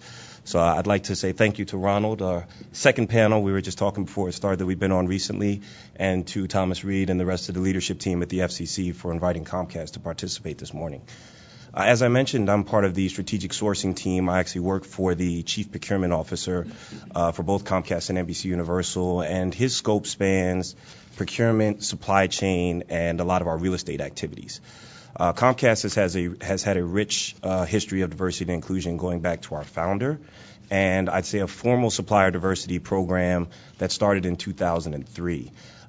We've had a lot of activity in that space. We've had, if I could say, renewed energy most recently since the acquisition and the completion of the deal with NBC Universal. I'm sure we'll talk about that a little bit. And what I will say is that this is just one area of our really robust diversity and inclusion efforts. A lot of my peers internally at Comcast and NBCU are also heavily focused on workforce diversity, community investment, our programming, and our corporate governance. So I'm very happy to be here this morning. I'm looking forward to a spirited conversation, and thank you very much. Thank you. Good morning. My name is Fernando Hernandez. I lead the Supplier Diversity Program over at Microsoft. I've been with Microsoft now for about 6 years. My history has been, I took over the program when it was about $622 million in spend. Today it's about $1.5 billion in spend consistently each year. As a lot of my colleagues here, we're very passionate about what we do. If we weren't, we wouldn't be in these roles. From the point of view of the job that we do within the corporate function, we see it very clearly. We can impact society in a very material way. Because to the degree that we can create wealth within our communities, it creates jobs and it creates empowerment. So I applaud the FCC and Mr. Reed for taking the steps to have this type of a panel. It's very important and it's very timely. Thank you very much. Good morning. My name is Charles Farrell II. I'm the president of the IT Architect Corporation. I'm here in the capacity of a small, diverse business and to discuss how my organization has taken steps to transition to the supply chain within private and public sector. I'd like to mention that Charles serves on the Federal Communications Commission's advisory board on diversity and digital age, so we thank him. And thank you all for coming. I don't want to jump in before Ron has questions, but just for those of you who weren't here this morning, from a process standpoint, a couple of my staff members will be handing around index cards. Again, I encourage you all to put your questions forward. Let me know who you are and what organization you represent, so that we'll have questions coming in from you that way. And we also are streaming live, so hopefully we'll have more questions from our online audience. So with that, I'll turn it back over. Okay, thank you, Tom. This morning at the government session, we had a very lively discussion and interchange with our panelists. So this afternoon, we'd like to do the same. It's like a church. The preacher will preach well if the audience kind of chimes in and encourages the preacher to do so. So we want you to encourage our panelists to be excited, and they are. They will be informative, and I'm sure that they will leave wonderful tidbits how to do business with their respective organizations. As Tom has indicated, we will be fielding questions from you all, and he and I have a few questions that we would like to ask our panelists. But I think before we do that, I would like to ask our panelists, is there any one message that you would like to send to our audience? And just any message that might not be embedded in the questions that we might ask, that you might think is extremely important to not only our listeners here, but those who have joined us on the web. And at random, you can start wherever you like. And let me just say, anecdotally, Stephanie might be the only lady there, but she can handle herself. She doesn't need any help on this podium, I can tell you. Thank you, Stephanie. Anyone? Now, you don't want me to call on you, so. Well, I'm happy to start. I think one of the areas that we should also be exploring, I was looking at the questions, should be also the notion of going global. And I think as we as a society look again at where the opportunity is in so many emerging markets, there's so much richness here as far as technology in a lot of our companies here in the U.S. that are primed and can go globally. And in some of the initiatives that we have in the Supplier Diversity Program, we're doing active work in South Africa, in the UK, in Australia, in China, in Brazil. So through these diversity programs, also know that it's not only limited to the U.S., but also how can you tether it to international opportunities that some of these corporations are engaged in. One component that I'll add to that, as you were mentioning that, Ron, I thought of remaining competitive. I look around the panel, and I know there's lots of familiar faces here. Clearly, our organizations are tied, and we work well together in a lot of cases, but we're also in a competitive space. And all of us are trying to provide the best products and services for, hopefully, you guys that are out there that are customers. But what I will say is that we are only as good in a lot of cases as our supply chain, and we need, for a lot of cases, especially talking about Comcast and NBC Universal, for our suppliers to be ahead of us in a lot of times. I've been at Comcast for going on 5 years now, and it seems like there's almost been 5 different organizations. We change that rapidly. So if you're in whatever business that you're in and you don't necessarily experience that same level of change and you're trying to work specifically with us, and I'll go out on a limb and say with a lot of the other firms out here, you may not be exactly where you need to be.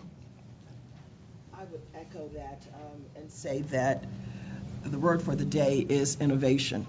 And I believe that companies need to remain innovative in order to be competitive. Make sure that you understand where our businesses are going, and you should do the same for your business. So if there's anything I would leave with companies is, you can't really operate in the same model that you operated in 5 years ago. Things are changing. Technologies are moving us fast and furiously, and I want to encourage small businesses to tap into that and make sure that they are current with their technology as well.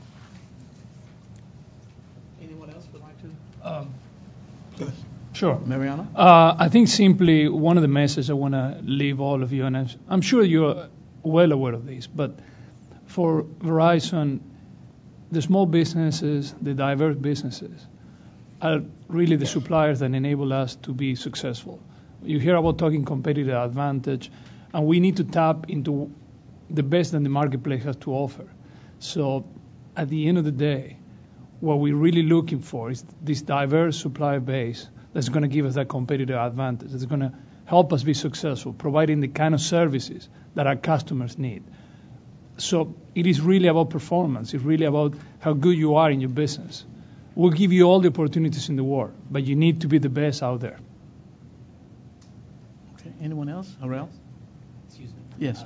I agree with everyone on the panel. Along with that, the recurring theme from a supplier standpoint is to be prepared. Some of the 4 points associated with being prepared is, one, just knowing your business, and Angela Washington spoke to that a little earlier today. Along with that, being a supplier, do your due diligence as it relates to researching your prospective customer. So be strategic as you're going after that respective client or customer. Also, get certified, and part of getting certified, it depends on that respective organization, be it private sector or public sector, be it MBE, DBE, or 8A. Along with that, lastly, in terms of being prepared, is getting involved. Very, very important. There's that intangible piece associated with acquiring an opportunity. And so, getting involved as it relates to organizations such as the MSDC, the National Minority Supplier Development Council, also National Urban League, just to name a few. And also even organizations associated with the $1 Billion Roundtable. So that's my take on that initially. Okay.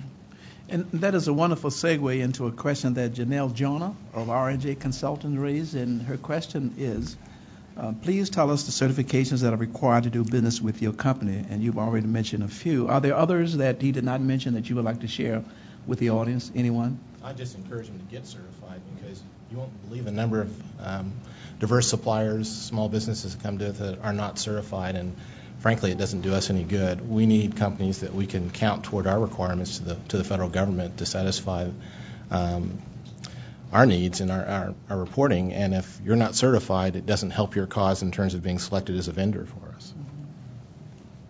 Anyone else? Certification certainly is key for us.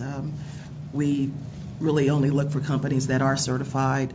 There are a number of entities that will provide certification. Certainly, NMSDC is one of the largest ones in the country for minority businesses. Then there's the Women's Business Enterprise National Council, WeBank, for women-owned businesses. And for service-disabled veteran businesses, there are a couple of organizations as well. If you're looking for a list of those certification entities that AT&T will accept, please go to our website, and they're all listed there. Okay, I think related to the discussion of certification is certification for minority and women-owned firms, small businesses who want to do business with your first-tier contractors. Are there flow-down requirements, in addition to the federal government flow-down requirements, on perhaps your capital expense programs?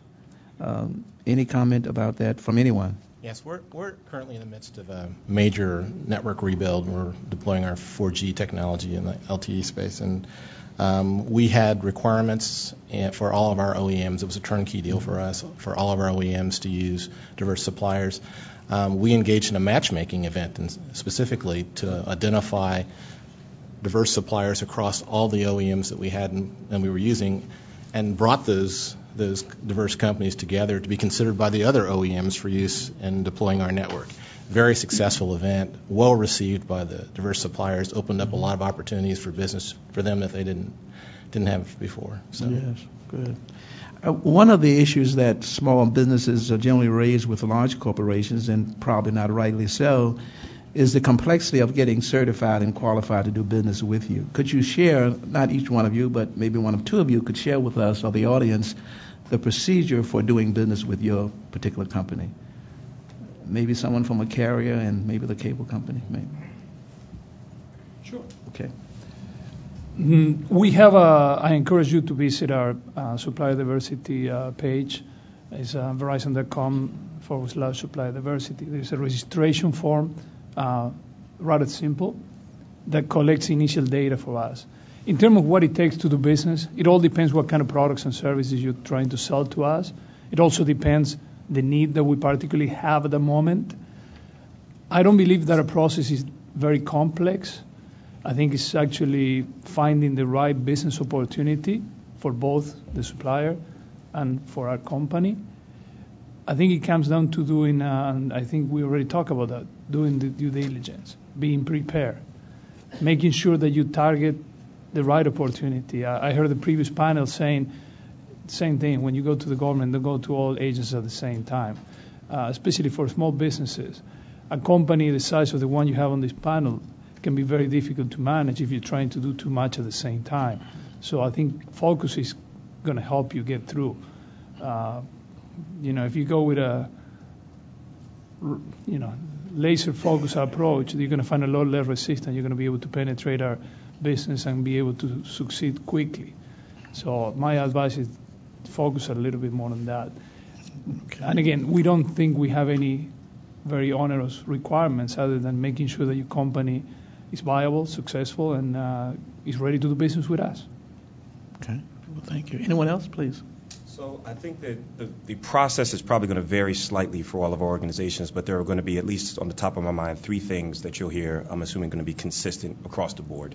The first one we just heard from a supplier here is that you clearly need to have all of your homework done. You need to have your, if you will, your house in order. Make sure that your company is exactly where it needs to be. You're in that competitive space and you are the best at what you're doing before you do anything else. Beyond that, we all have robust registration sites for Comcast. It's very simple, comcast.com/supplier diversity. Our registration is there. That's our second tier portal for our prime suppliers. Wealth of information that you can find in that space. And the third is around certification. You should actually be certified before you get registered. Around certification, making sure that you've done at least those 3 things are the initial steps. Then beyond that, you need to find out whether or not procurement organizations are centralized or decentralized, and whom you need to talk to, finding that right person or that right group within the organizations that actually is a decision making for your product and service, and there's going to be varying steps to get to that point. But I think definitely those first 3 are prerequisite. You have to have them. They don't take a tremendous amount of effort, and it's just foolish for you to try and approach us before you've done all of those things. Those are must-haves. Okay. Anyone else on that point? Okay, Stephanie? I'll just add that we've tried to make this very simple.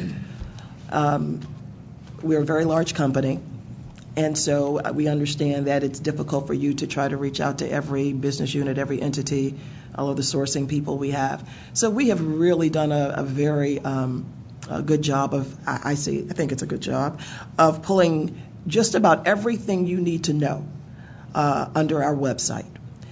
If you navigate that AT&T Supplier Diversity website, I guarantee you will find everything from certification agencies that we accept, opportunities, current opportunities that we are sourcing for.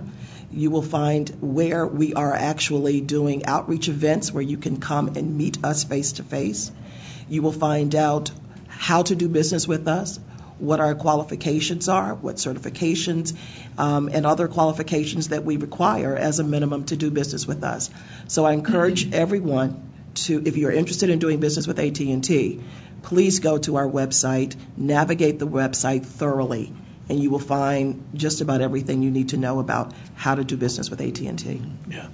I have a question from Herschel Chandler as a follow-on to your comment, Stephanie. It seems that they have spent considerable time in the past registering for a database, not necessarily your database, and have found that the database is full and they're not accepting any new suppliers at that point. Are there some suggestions for companies who are faced with this dilemma of a full database and they cannot get registered? If it doesn't happen to your organization, that's a good answer. That's a good answer. Whether they get business or not may be a different issue. We're always accepting registrations because, frankly, we need to change vendors periodically. They don't always perform the way we'd like them to. They don't always meet our requirements. So, and our requirements change over time. I would say probably the bigger danger is if you don't update your information at our website, you may not be considered as you'd like to be considered. And I would also say you probably need a multi-prong approach. You not only need to be registered so that we have visibility to you there, but you also need to be actively pursuing and using our organization, the supply chain organization, as an advocate for you, in addition to trying to find the key business leaders in your particular area.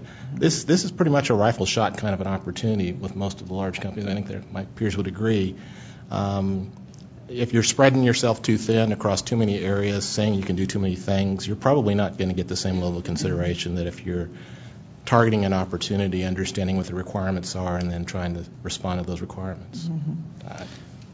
I would agree with everything he said.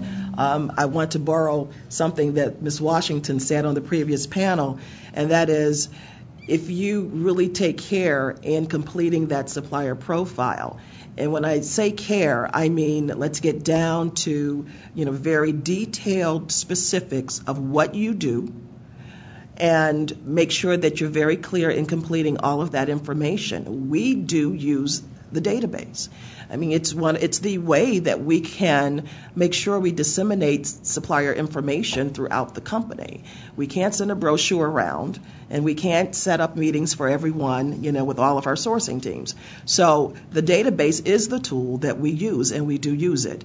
But I think the differentiator is the information that you put into that database, and make sure that you're very specific and very clear about what you do and telling us who you are. I'd like to add one thing.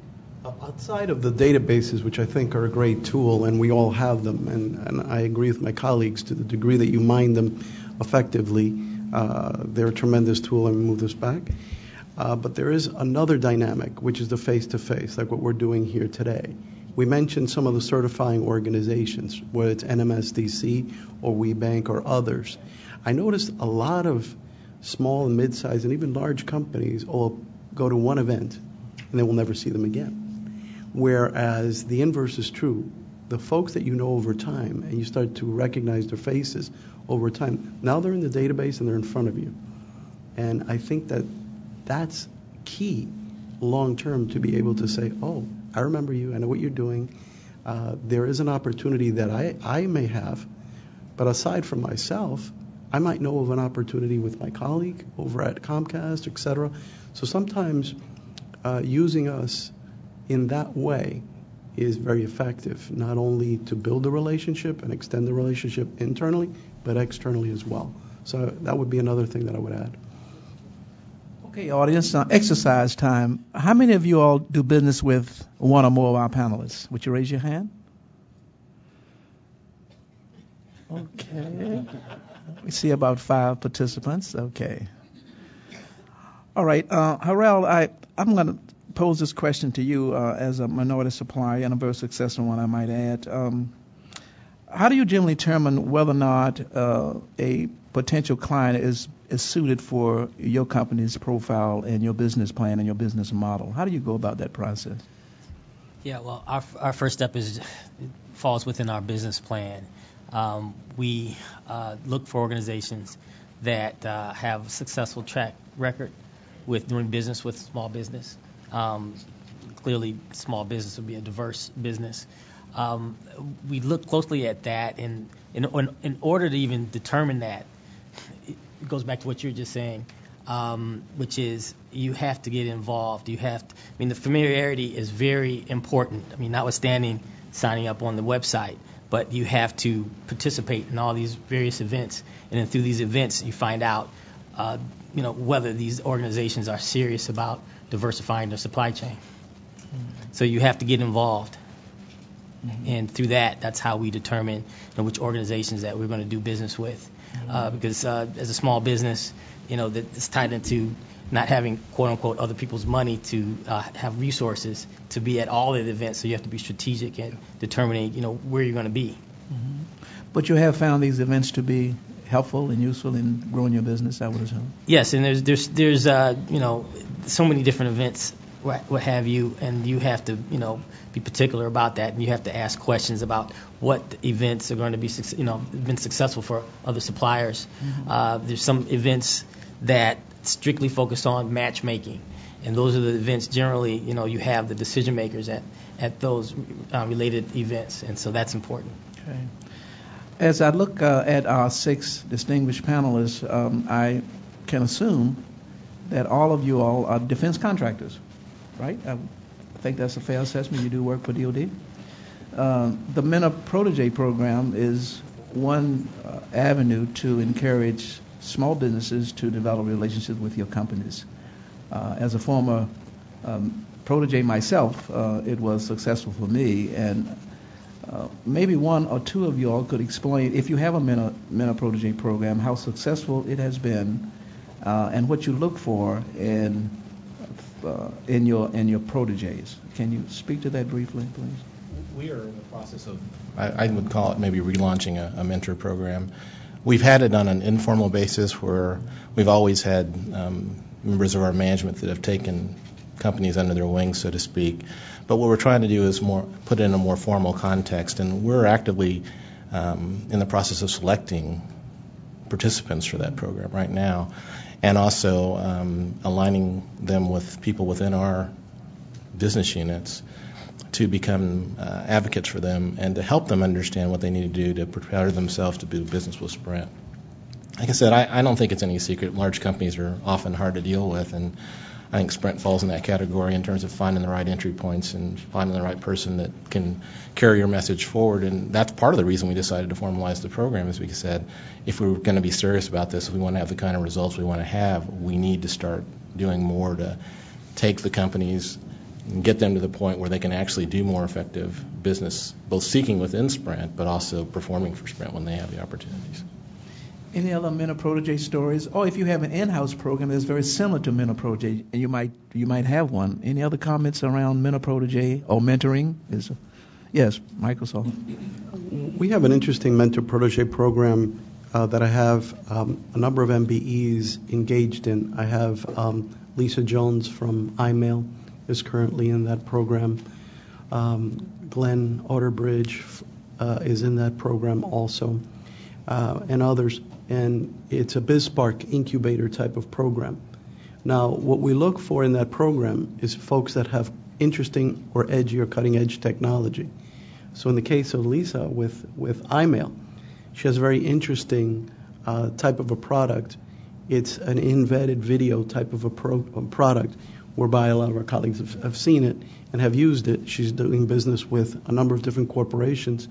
And we're looking at how we can integrate it into our Windows platform. So in her case, it's bringing her in. She's got tremendous technology, but she's small. So it's bringing her in and surrounding her with architects, engineers, giving her access to all of our technology for free, to be able to grow her program and stabilize it so that we can potentially either look at partnering with her in going to market, which is what we're looking at, or even integrating her into our technology wholeheartedly.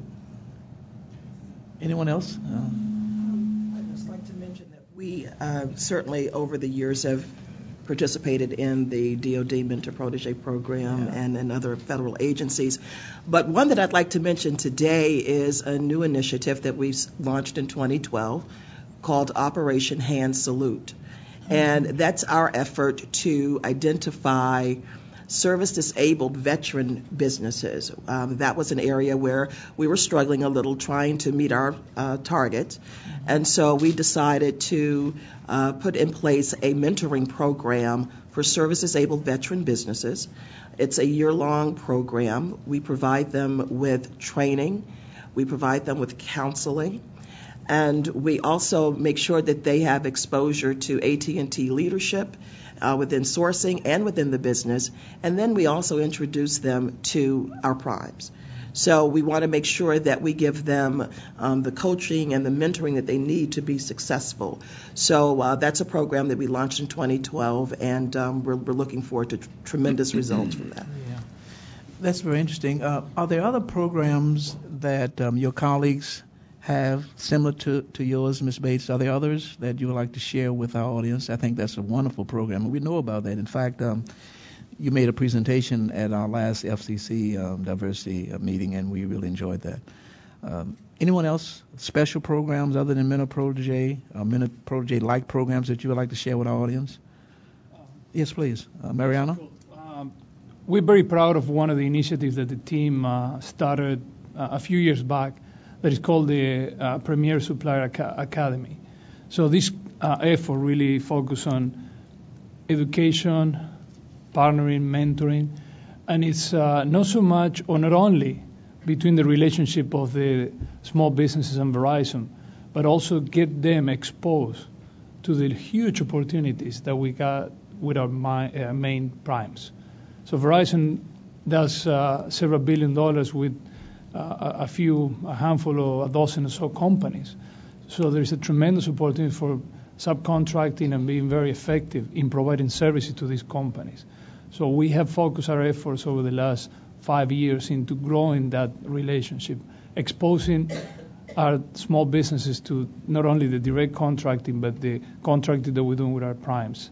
At the same time, we have pushing through the Supplier Academy our primes to have plans, to have specific goals, to follow up on leads. And I think one of the common themes that I see throughout my exposure within supply chain on small business and especially on supply diversity is sometimes the lack of follow-through. And I'm not saying you, I'm talking about the companies where we seem to have no problem coming to meetings like this, but then when it comes to closing the deal or not closing the deal, but at least following through and telling you whether you have a real opportunity or not, what the opportunity could be, how much it's worth.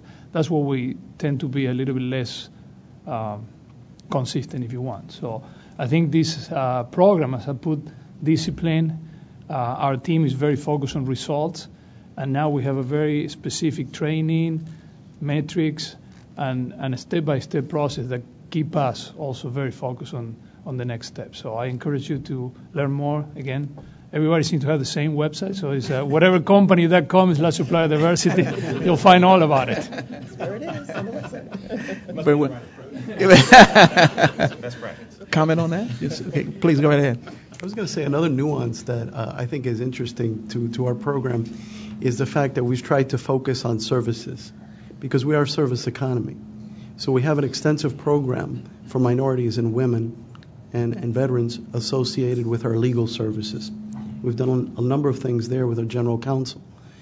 Another program that I think is equally important or more important is the program that we have with our Treasury team.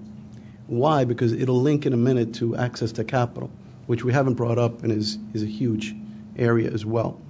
The Treasury program focuses on bringing in again, diverse firms that are broker-dealers to engage in stock buyback programs on a rotating basis.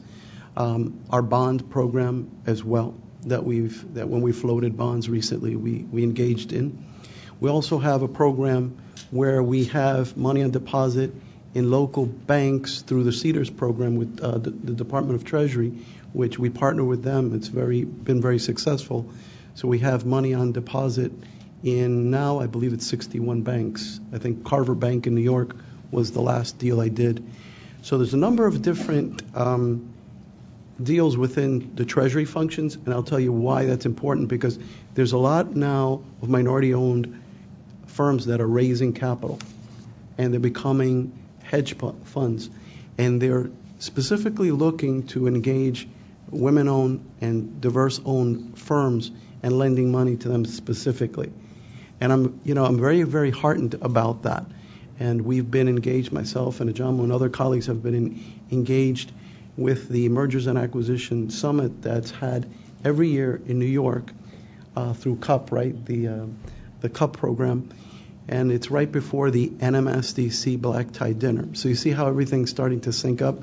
You go to that. The day before you go to the Mergers and Acquisition Summit, you meet all the people that are seeking to extend their financial services and access to capital to people like yourselves in the room. They've got the corporate people behind them and their treasurers.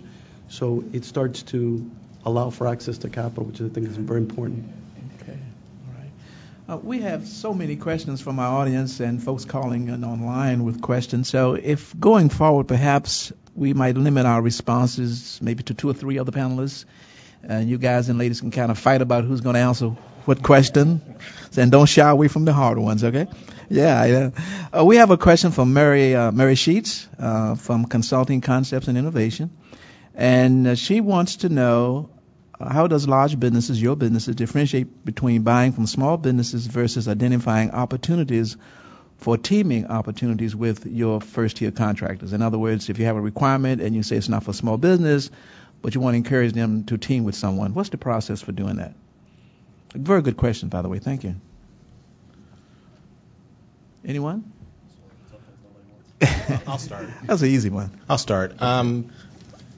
We do put requirements in our contracts with our larger first-tier vendors to use diverse suppliers and use minority-owned businesses. And we actually do something else. We occasionally disaggregate that business and provide the opportunity for them to deal with us as a first-tier supplier.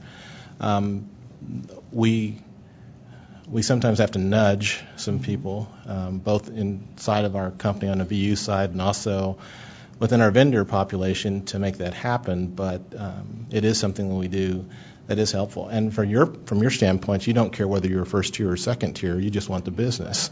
That's right. I think that's one of the things that's really a challenge for us in terms of dealing with our requirements is that when it's all said and done, unless the economy grows, unless your businesses grow, our businesses don't grow. Mm-hmm. So we try to engage where we can to, if we need to disaggregate the business, to find a way to use a diverse supplier as a first tier. If not, we will push the requirements down through our larger first tiers to make sure that they're doing what we need them to. And most of the time when we're spending the money, we have a little bit of influence. Mm-hmm.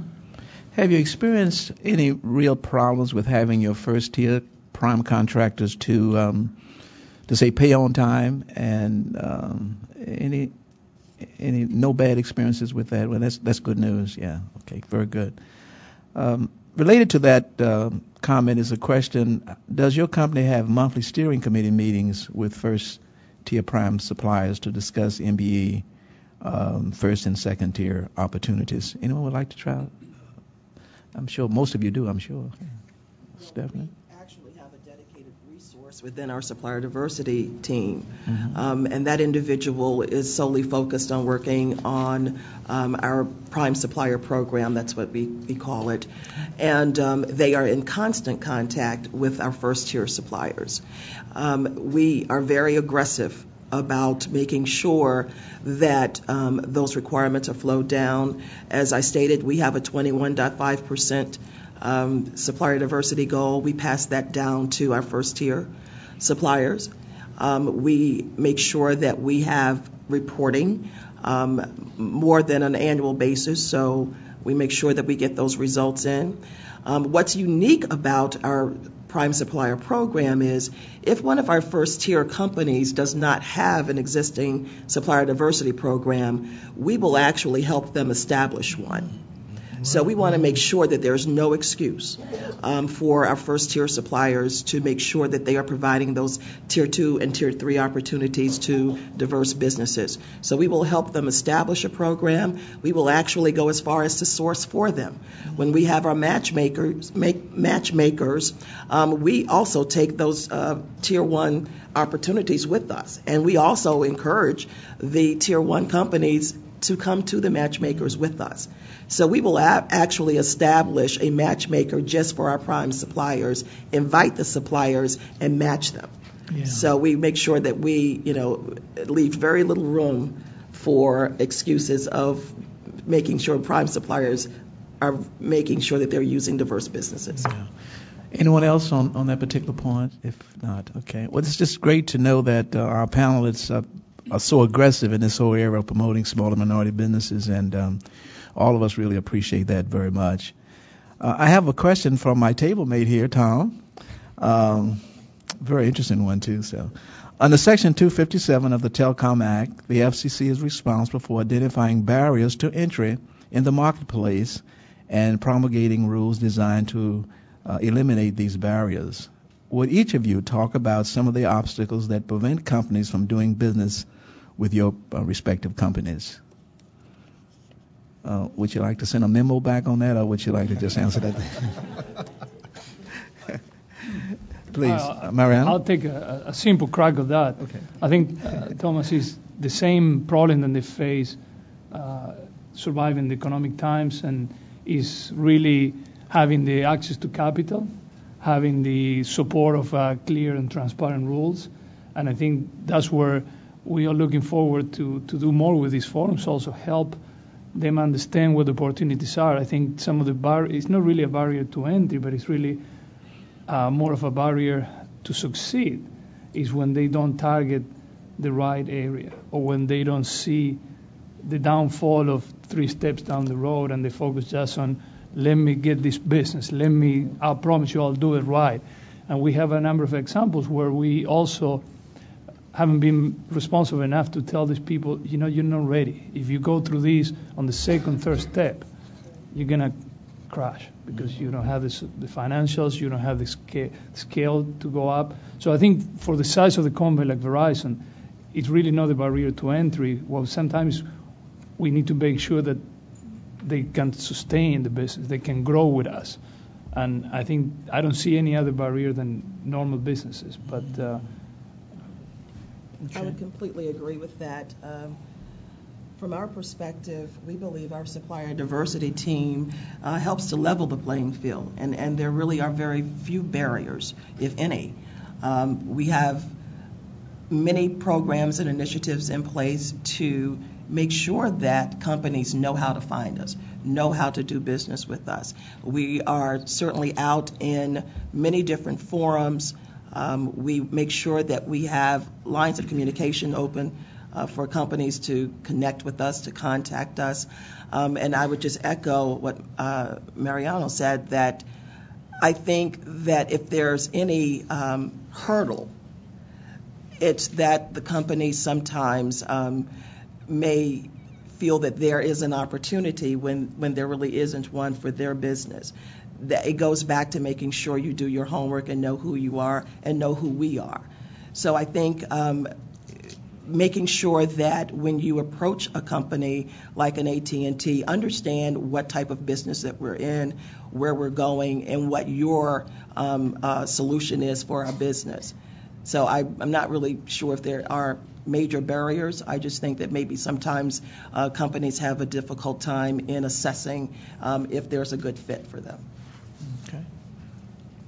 Anyone else? So looking at it, I definitely echo the previous comments. What I will say is that, our supply chain and our process to source contracts and the types of contracts that we've sourced have definitely changed significantly over the past 5 years. Again, our company has changed.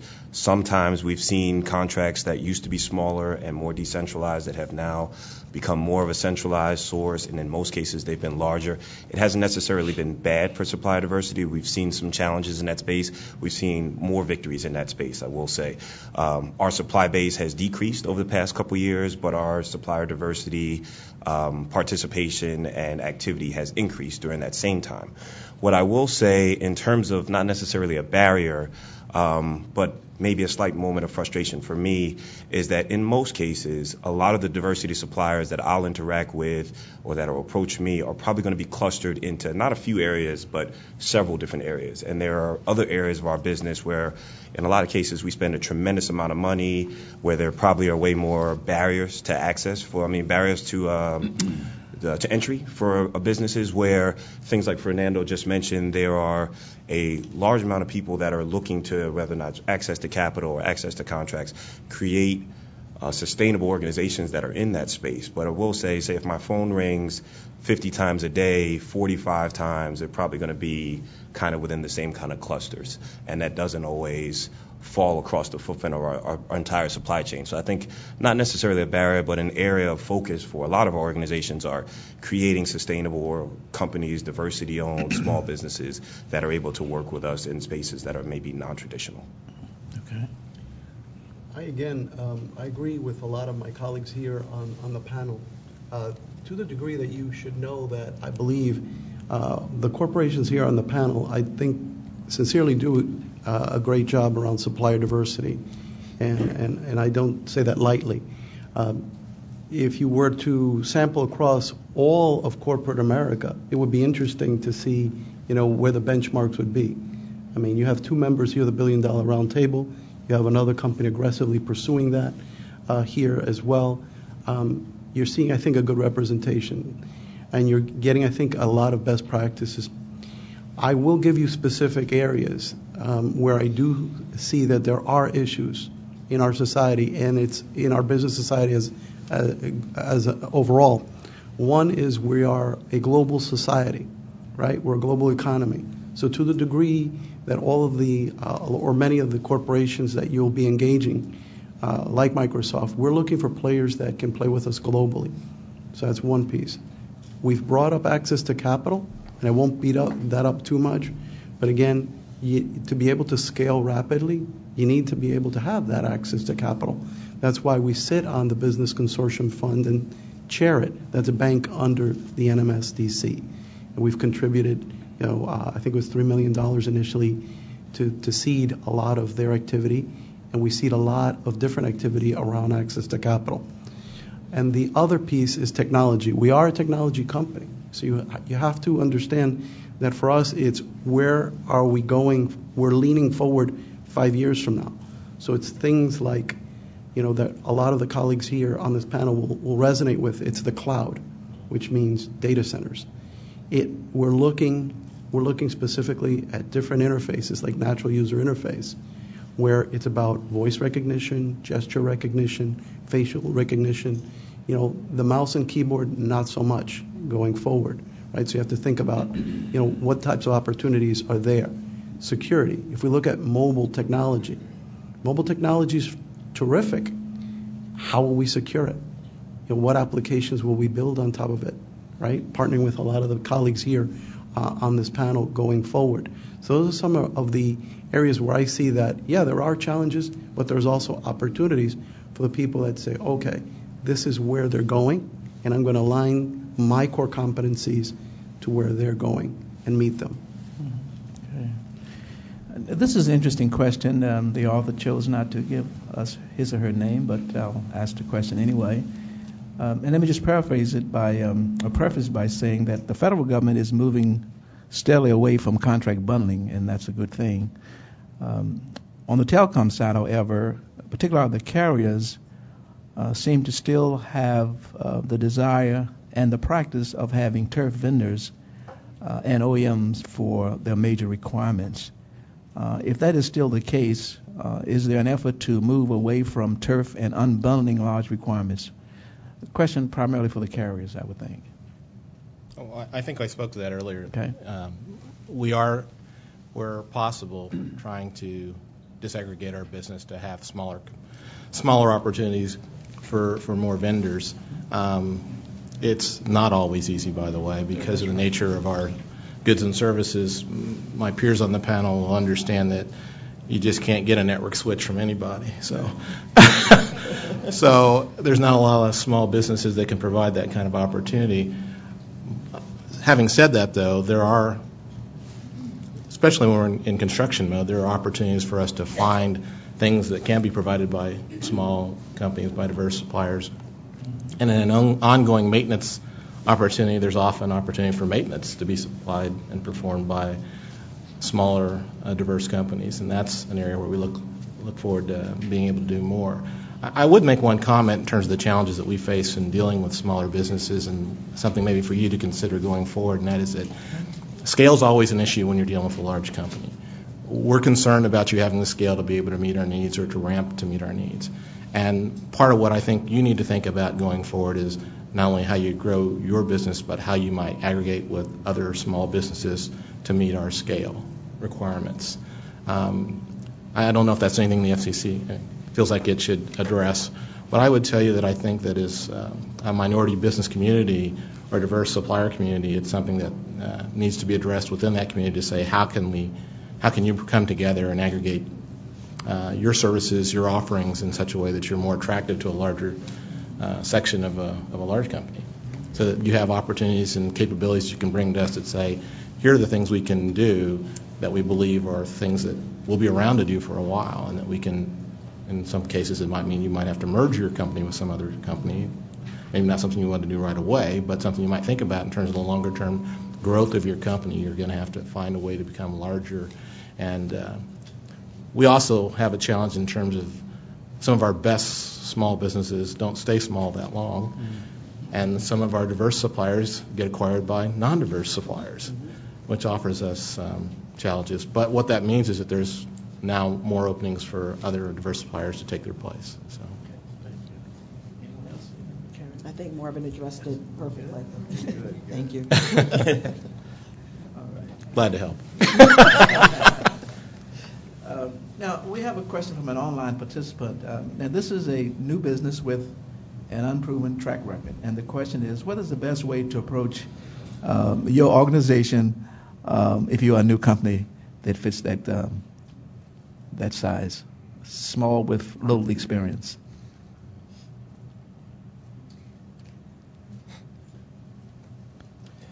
I'll take that. You know, having been a small business owner myself, I started as a commercial real estate broker in New York, 100% commission environment, owned different businesses over my life, then came into the corporate world at some point.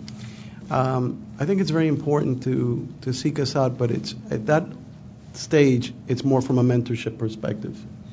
You want to be able to sit with one of us and get the mentorship, be able to build the relationships. Most of us know each other. We travel together, we dine together, etc. You know, it's being able to sit with us and say, if I want to grow up to be a business that looks like this, that has this type of core competency, etc., we can help them and provide, I think, deep mentorship, because we see a lot of different businesses of all different sizes. Number one. Number two, I think it's the educational piece. We send people through NMSDC to different opportunities, whether it be the Tuck School or Kellogg, University of Washington now has a great program, UCLA has one, etc. Those are great programs. It's a week-long intensive training program. It's executive ed that a lot of the corporations will give scholarships to. So you go there, you spend a week there, and you build your business plan, and it didn't cost you anything, and that will help you also. So there's a lot of formal things that we can do, but there's a lot of informal things that you can do as well. Okay. Anyone else on that? Okay. I was just saying, yes, please. I was just saying, Mariana?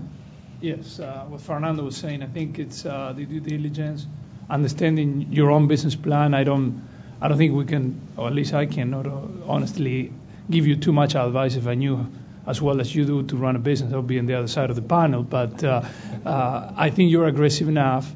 What you need to find also is some support, especially if you're like the person on the online question, a new business.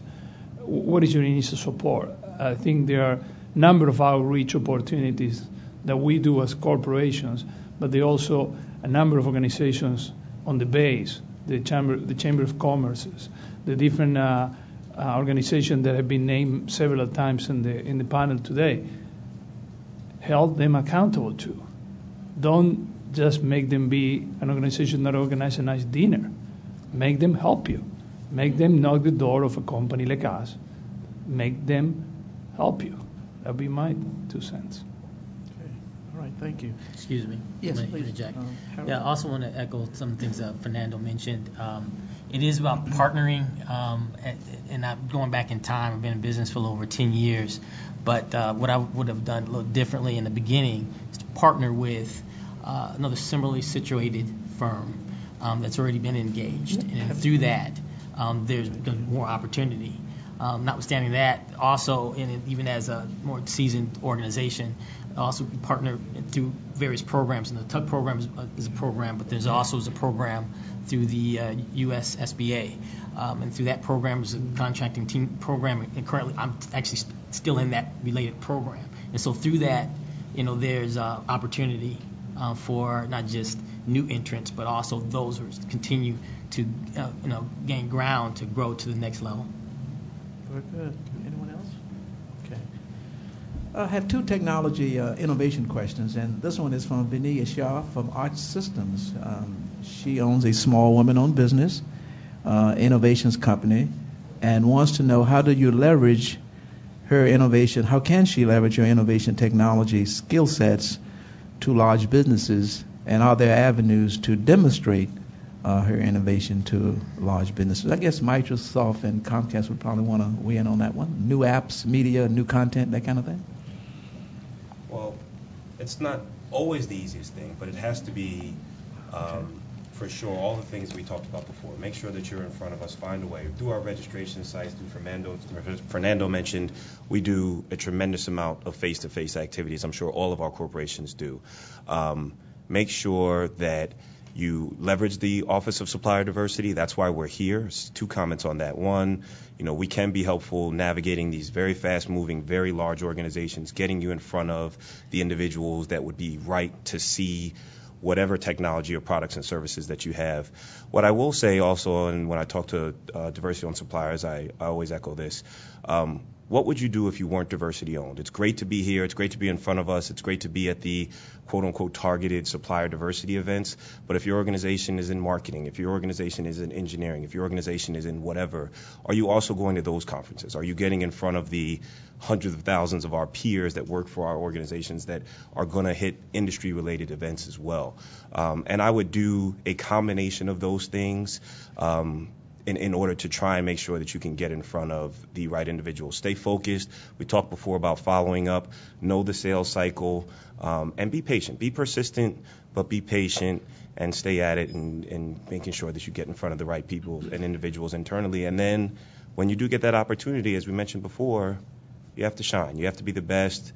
Remain focused in terms of what your core skill set is and don't necessarily navigate too far from that. I'm not sure specifically what the business is, but 2 things I'd like to offer from AT&T. We have an organization called the Emerging Device Organization, and that is an organization that's looking for the next great thing. So, you hear about the applications of having a dog collar that you can find your dog, on your mobile device, or a pill bottle that has some type of tracking in the pill top so that when you remove the top, it sends a message to your care provider's phone or your phone that, that pill or that medicine has been taken that day. We call that emerging devices. So there is an organization that we've established to look for the next emerging device. So I would encourage any company in the innovation sector to go to that website. It's att.edo.com. and you can really read about AT&T emerging devices. The second thing I would suggest is we have established 3 locations across, 2 in the United States and 1 in Israel. They're called AT&T Foundries. And these are incubators where we are actually looking for people who are looking to develop applications, mobile applications or mobile apps. So if you are really interested in, developing the next great app, whether it's for business or for consumer use, I would encourage you to also investigate the AT&T Foundries. We have one in Palo Alto, California, and the other is in Plano, Texas. And as I mentioned, the third is in Israel. We have similar programs. I mentioned before we have the BizSpark program, which is our incubator. Aside from that incubator, we have other incubators within most of our groups at Microsoft, as well as the research facility, where a lot of our prime research is done. I would advise the lady that wrote the note, one, to look at our BizSpark program or to contact me directly. I'd be more than happy, if the person's in the room or not, to chat with them afterward. Because what quickens my pulse is that when there's actually technology on the table that's innovative that we can actually fold in. I'll give you a little secret. On my past, I don't have any formal experience in procurement, although I've been embedded in procurement organizations for more than 10 years. So I'm not a procurement purist. I'm not an HR purist. Most of my formal training is in sales, marketing, business development. So I'm a deal maker. My experience as far as my education, my master's degree is in technology and technology management. So what I know how to do is take technology and try to create it into a business. That's what I'm heartened about. I'll give you a concrete example. I'm working right now with the gentleman I mentioned before, Glenn Outerbridge from IME, not to be confused with iMail. That's Lisa Jones, but bear with me. He has a killer app. It's patented, so I can speak about it, and is rolling it publicly. Very simple application. You pull your smartphone, you take a picture of this young lady. I put a voicemail file embedded right on it, and I send it up to a social media site, or I can send it anywhere I like. But think about that from a commercial application now, and this is one I'm going to be talking to you about. We work closely. Using that application, think about it, a technician in the field fixing a Comcast device in a home could take a picture of it, append a file, and send it back up. So there's countless opportunities to embed it into the fabric of commercial applications and social applications. So I think Glenn is onto a killer app. Are we talking to him actively? Yes. Will we be talking to him with our other colleagues on the panel to see how they can use his potential technology in their businesses? Absolutely. So that would be a concrete example of what I would do with this type of person. I think it's the young lady over here, right? It's you? Okay, we'll connect after the meeting. But that's a great question. No, I'm just echoing on those comments. There's a lot of things up here that the core, a lot of us are in sourcing core procurement, so they're going to be traditional items that are more tactical that obviously we'll be able to help you with in slightly a different process. They're also, because our organizations have such robust supplier diversity programs, that there are business development programs. There are, as you can tell from the conversation we've had here, 5, 6, 10 different other things that aren't maybe directly tied, but are indirectly tied to what we're talking about again. So Comcast also has a Minority Business Accelerator program, a Business Accelerator program. We have participation and are actively working with suppliers in quote-unquote non-traditional areas for procurement, like banking, marketing, legal, stuff that we talked about earlier. So this all really speaks to doing that homework, a lot of it on your own, using our offices as a resource so that we can help kind of illuminate sometimes which we know could be a tricky road internally, but these conversations are really what I feel like are helpful for us who are looking for diversity-owned suppliers. We want that right fit, of course, and of course for diversity-owned suppliers in most cases that are looking to do business with us. Okay, thanks. Anyone else on that point? Okay, let's move to another subject, advertising. And this question comes from one of our callers. It suggests that, and this is true, that all of you all advertise in minority communities, and rightly so. But the assumption is that there's little being done to utilize minority ad agencies and minority-owned media outlets. If that is true, what is being done to deliver the content using diverse businesses? Anyone? Yes. Mariano? Okay, whoever asked the question, thank you, because that's one of the great success stories that we have. No, I think we recognize that this is an area that, I'm going to something was said earlier, that a lot of our small businesses, a lot of the minority-owned businesses are centered around certain clusters. So I think the industry and the entrepreneurs also understood that, and now we're starting to see a whole new line of businesses where you can find minority-owned businesses. And I think because of the amount of investment that goes through advertisement services, that's a great area. And we have one of our actually best suppliers. They were actually recognized as the Supplier of the Year early this year by Verizon. Is an Asian-owned firm, Asian-American firm that specializes in advertisement, and they have seen an increase on their volumes of, I think it's like 20-fold over the last 6 years on the volume that we're doing with them. Yes. And I think the only secret behind their success has been their commitment to quality, flexibility, their performance, their outstanding performance.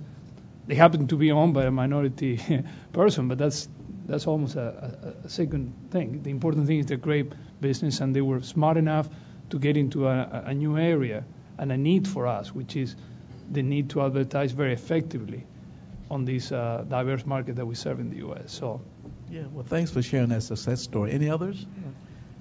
The name is Ad Asia, by the way. I wouldn't be making. Yeah. It's a tremendous focus for Comcast and for NBC Universal. And I will say again, it's in that space that's a non-traditional procurement space. But my boss and myself work very closely with our SVP for marketing and his peers over at the NBC side of things. And I will say, as our companies are coming together through our vertical integration, there's obviously a lot of co-branding. There's a lot of things that we're doing from the content side of our business and from the delivery side of our business. And there's a good amount of activity and opportunities around advertising. And we've had a tremendous commitment, and we're looking to grow that going forward in and around advertisement in terms of companies that are owned and are working with us to create that content, and in terms of the placements for the ads that we've created for specifically minority and women-owned, not only population, but firms as well in and around supplier diversity. Good, thank you. I think that this is an area that's primed to grow. I ran multicultural marketing and actually started it in 1990 at AT&T. That's why Stephanie and myself know each other well. She's my much younger little sister. I led the supplier diversity program at AT&T, I was proud to say as well. But around multicultural marketing, what you have to understand now is it is an emerging market within the U.S. You know, we always look for emerging markets outside of the U.S. This is a huge emerging market. The whole diversity space now has gone mainstream. As we know, in many states, we are the majority, not the minority. So I think there's an inflection point now. If you look at traditional media and you look at where digital media is, there's a gap in the middle that still doesn't speak to, in my opinion, to the diverse perspective in digital media, right? So there isn't yet, in my estimation, the Bob Johnsons of the world with Black Entertainment TV. Who's doing that in the digital media space, right? What publications are taking hold in the digital age? What forums, et cetera, et cetera? I think it's still to be had. So if you look at, I think, a rich area for diverse-owned business, whether it be African American, Latino, Asian, or women-owned segments, that is going to play out very nicely. So you might want to look at that as a business opportunity and see with our colleagues here at the FCC what are their plans around freeing up spectrum and whatnot, because that'll also inform. Remember, it's all about what type of infrastructure is going to be available, what type of devices, mostly mobile devices, right? Cable-related devices, et cetera, that are going to enable those types of opportunities, and then what type of killer apps are you going to put together. Content is king, though. If you understand your community very well, you develop the right content, and you distribute it through those three lenses, you can develop something very powerful. Great. We have about 5 minutes to go, and we haven't talked much about global opportunities in telecom. So I would like to kind of change the theme just a little bit and ask, are there opportunities at your organizations for small and diverse businesses to engage your companies in overseas business? And let's talk about Africa as an example. Any comment on that? If you want me to start, I'll start again. But we do extensive work in South Africa specifically. Speaking of Africa, we have a very extensive program there around supplier diversity. So for anybody that is ready to go globally, that's a chat that they can have with us as well, because the linkage is there. I think through NMSDC and their global program, they have a phenomenal program to go global. It's run by Eric Vicioso, so he leads it there. On the women's side, WeBank has an outgrowth, which is called WeConnect. They're an independent subsidiary, a group, not a subsidiary. They're supporting women going global. But the U.S. Department of Commerce has a number of different trade missions that people don't really know about or take advantage of. And they're doing tremendous work in being able to extend a lot of these American companies going global as well. Certainly, as the carriers look internationally for growth, there are some opportunities in your estimation for diverse companies to participate in some way? We use our supply base everywhere we operate. Obviously, there's some regional limitation, but we don't make a distinction. We don't only buy from certain suppliers in the U.S. I mean, if they're a good supplier, we use them whatever we have the need for those services and products. I think the focus on some markets internationally is starting to see a shift where people are looking at the issue of a diverse supply base, and diversity means different things in different markets, so it may not be exactly the same diversity as we see it in the U.S., but for the first time, a lot of markets are coming and actually using the U.S. as the benchmark, because we have been in the leading edge of this effort. So I think there's tremendous opportunities.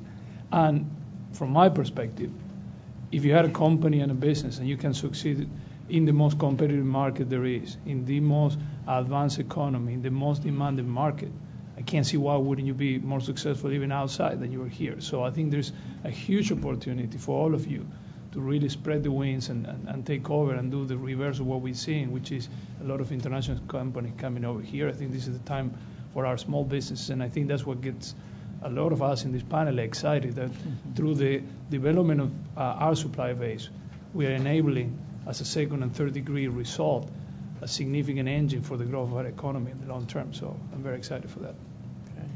Anyone else? Just to add, Fernando, thank you so much, because he said exactly what I was going to say. AT&T is very much involved in WeConnect and also NMSDC, and we are beginning to launch into our global supplier diversity initiative. So more to come on that, but we certainly are looking in that direction. Great news. Wonderful news. Now, here's a question that you probably wanted to ask, but I'm going to ask it for you. Is there anything that the government can do generally, and the FCC specifically, to assist facilitating the relationships and future relationships that you would want to have with your company and diverse suppliers? Some instructions to Tom. He's been waiting to hear this. Who wants to answer? All right, I'll go out. I mentioned this a little bit before, and I would think it's something near and dear to the hearts of any small business.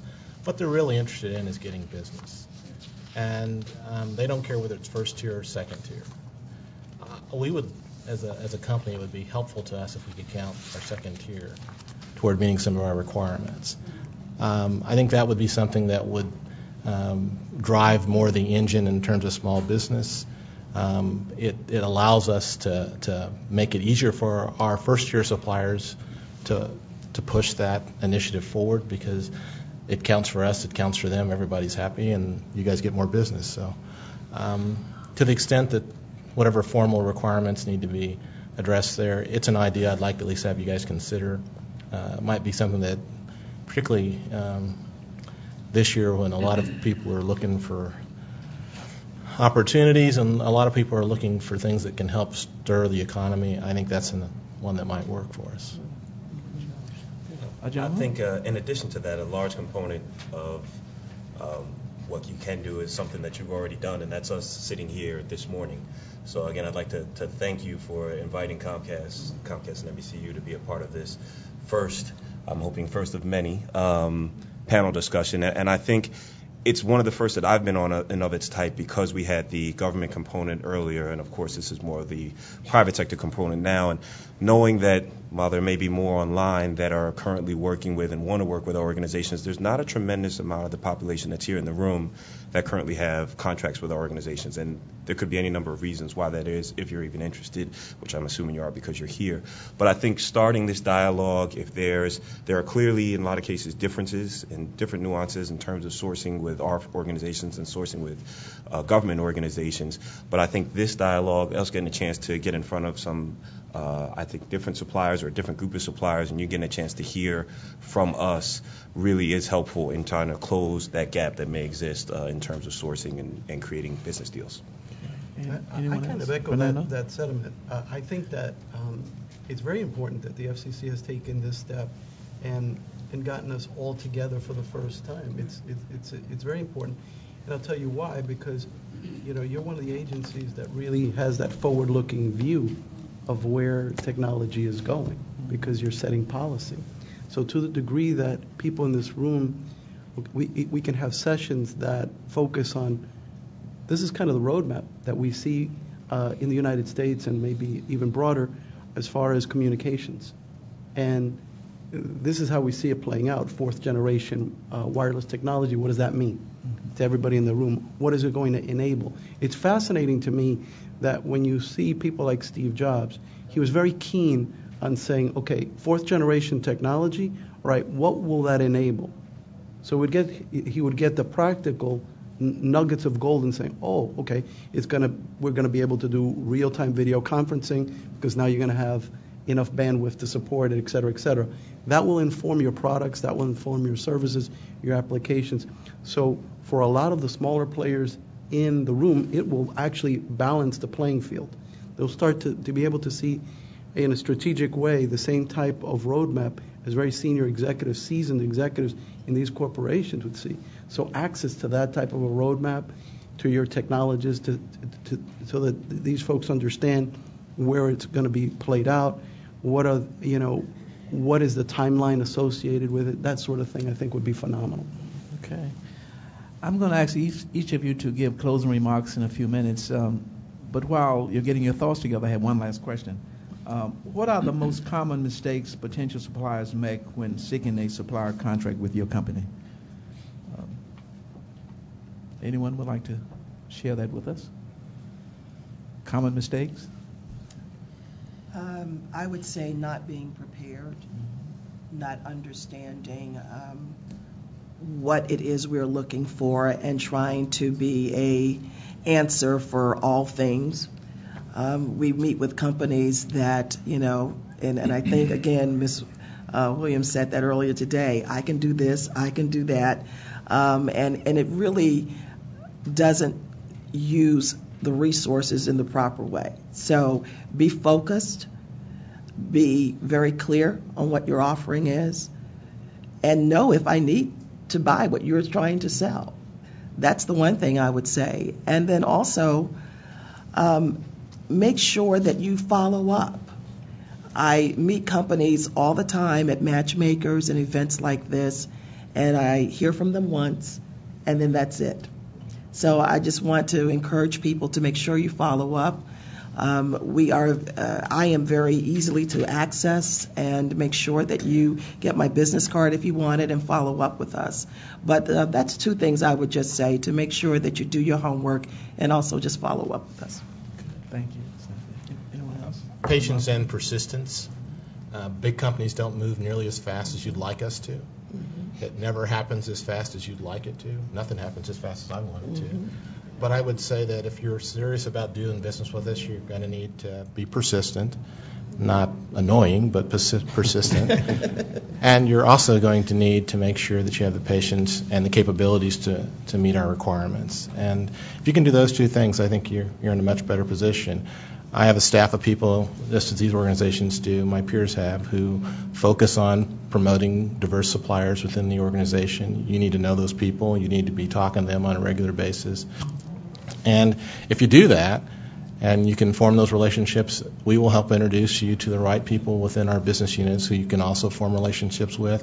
That's the best way for you to get business from Sprint. And I'm assuming that's why most of you are here, is you're looking, you desire to get business with one of these large companies. So, I definitely echo both of those statements. I will add this. I'll say be prepared, a different level of prepared, not necessarily your homework.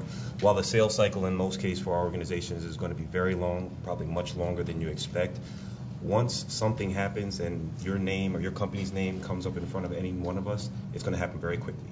And then you need to be prepared for us to research you the same way that we're asking for you to research us. What does your web presence look like? Where are your business development people? When I go into my website, which I know can be frustrating, you have to register for all of our organizations.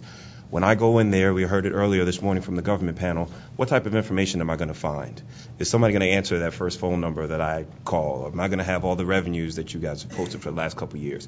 Because we're going to move extremely quickly. It's like a hurry up, wait kind of deal. So it'll be potentially a while, but once things start to happen, it happens very quickly, and that's not the time for you to be putting things in place. So I'd say definitely be prepared for us to be looking at your organization when the time comes, the same way we're asking for you to do your homework on us.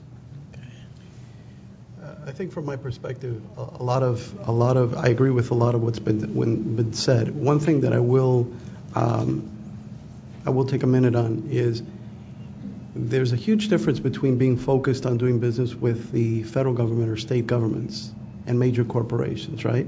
So you have to understand kind of which world you want to play in, or do you really want to play in both worlds? To the degree that you're playing in the federal government space or state space, obviously, to be successful, you need to, I think, have a physical presence here and be well staffed and be well known in this area, right? Same is true if you wanted to do business significantly with Microsoft. You probably have to plan to have an office in Redmond, Washington. So, those are one of the things that you want to be thinking about as far as table stakes. As far as in the government space, you can kind of be on all different types of schedules. On the corporate side, it's kind of like what my colleagues are saying. If you come in and say, I can do everything, then the conversation is going to be this, and I'll give you the brief premise. Okay, of the 5 lines of business, what percentage of revenues comes from each? When I ascertain after number 1 or 2 or 3 that 75% of your revenues come from staffing, I'm going to look at you as a staffing company. And that's what corporate America does, so kind of know that going in. And I think the rest of the prep work, I think that the rest of the colleagues alluded to is dead on. Okay. Harold, any comment on this? Yes. Before we close? Yes. What's really interesting is that not too long ago, I was appointed to sit on the finance committee for the Boy Scouts of America. So this recurring theme of being prepared just continue to follow me. So with all that, ultimately, I just want to leave this for the suppliers. What has worked for us is, in terms of gaining ground, it's from a tier 2 standpoint. We've been able to create call a win-win-win situation, and as you're moving forward to grow your business, that's what most large organizations want. And what I mean by a win-win-win situation, where through that respective large organization to identify new business, innovative technology, and not just that, or support that organization with their existing business unit that may not be moving not necessarily in the right direction, but to strengthen that related business unit. So there's a win there if you bring that to the table. Second win is your organization as a small, diverse business as it relates to supporting your community and being able to hire those in your community. And that's really what it's all about. And then thirdly is the customer, providing a solution for that respective customer and helping them meet their diversity goal. Mariana? Sure. Yes. And again, thank you. I think we're closing right. Well, we're pressed for time, so yeah, okay, that's what I'm saying. We've heard 5 closing remarks, and you're the last one. got Thank you very 10-page much. closure, so Okay. Close for your colleagues. I think it's great to have sessions like this. I think it's very encouraging to see the government, the private sector coming together and trying to pull this effort. I will leave you with a few thoughts. Nothing new than what we already said. Know your industry, know the trends, understand what's happening, where are we going. Don't focus too much on the success of what happened the last 5 years, but what's going to happen the next 5 years. Can we say follow the money? I mean, that's at the end of the day, you need to understand where we're investing, and those are going to be the fertile grounds for you to thrive in the future. When you come and meet with us, when you reach to us, when you interact with us in matchmaking sessions, try to ask a lot more than what you said at the beginning. Try to understand what we really need before you come and say, I have an offer for you. Try to really understand what our needs are, where are the gaps, where are the new businesses that we're trying to succeed in. And finally, I said it earlier, I think we have a lot of great programs out there. We have chambers of commerce, we have councils, we have matchmaking, we have sessions like these. Help us be more efficient at how we coordinate and leverage all those different things. I think that would be tremendous if we can get a lot more efficiency and more traction. So thank you again for being here. Yes. And 5 of our 6 panelists are trade publicly. They are publicly traded companies. And I would encourage you to read their SEC filings regularly. If you're serious about doing business with them, read their filings. Tom, thank you for allowing me to moderate this panel. Let's give them a wonderful hand. Good job. Thank you. Tom, you want to close, please? Yeah, thank you, Ron, for so ably handling this panel. It's great that we can get folks from the private sector to come in and do work and not pay them.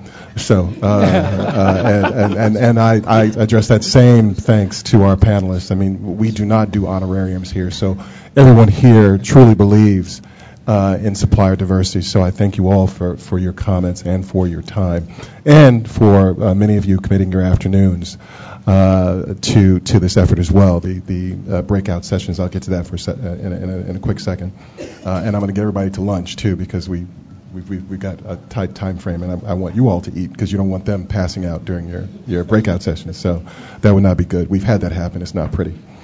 One announcement, this is from the Minority Media Telecommunications Council. We've been talking about access to capital. July 18 and 19 here in D.C. at the Westin Georgetown Hotel, MMTC is having its 10th annual Access to Capital and Telecom Policy Conference. Very, very good one. I recommend all of you who are here to take advantage of that and register. I believe Marita Coley may still be here.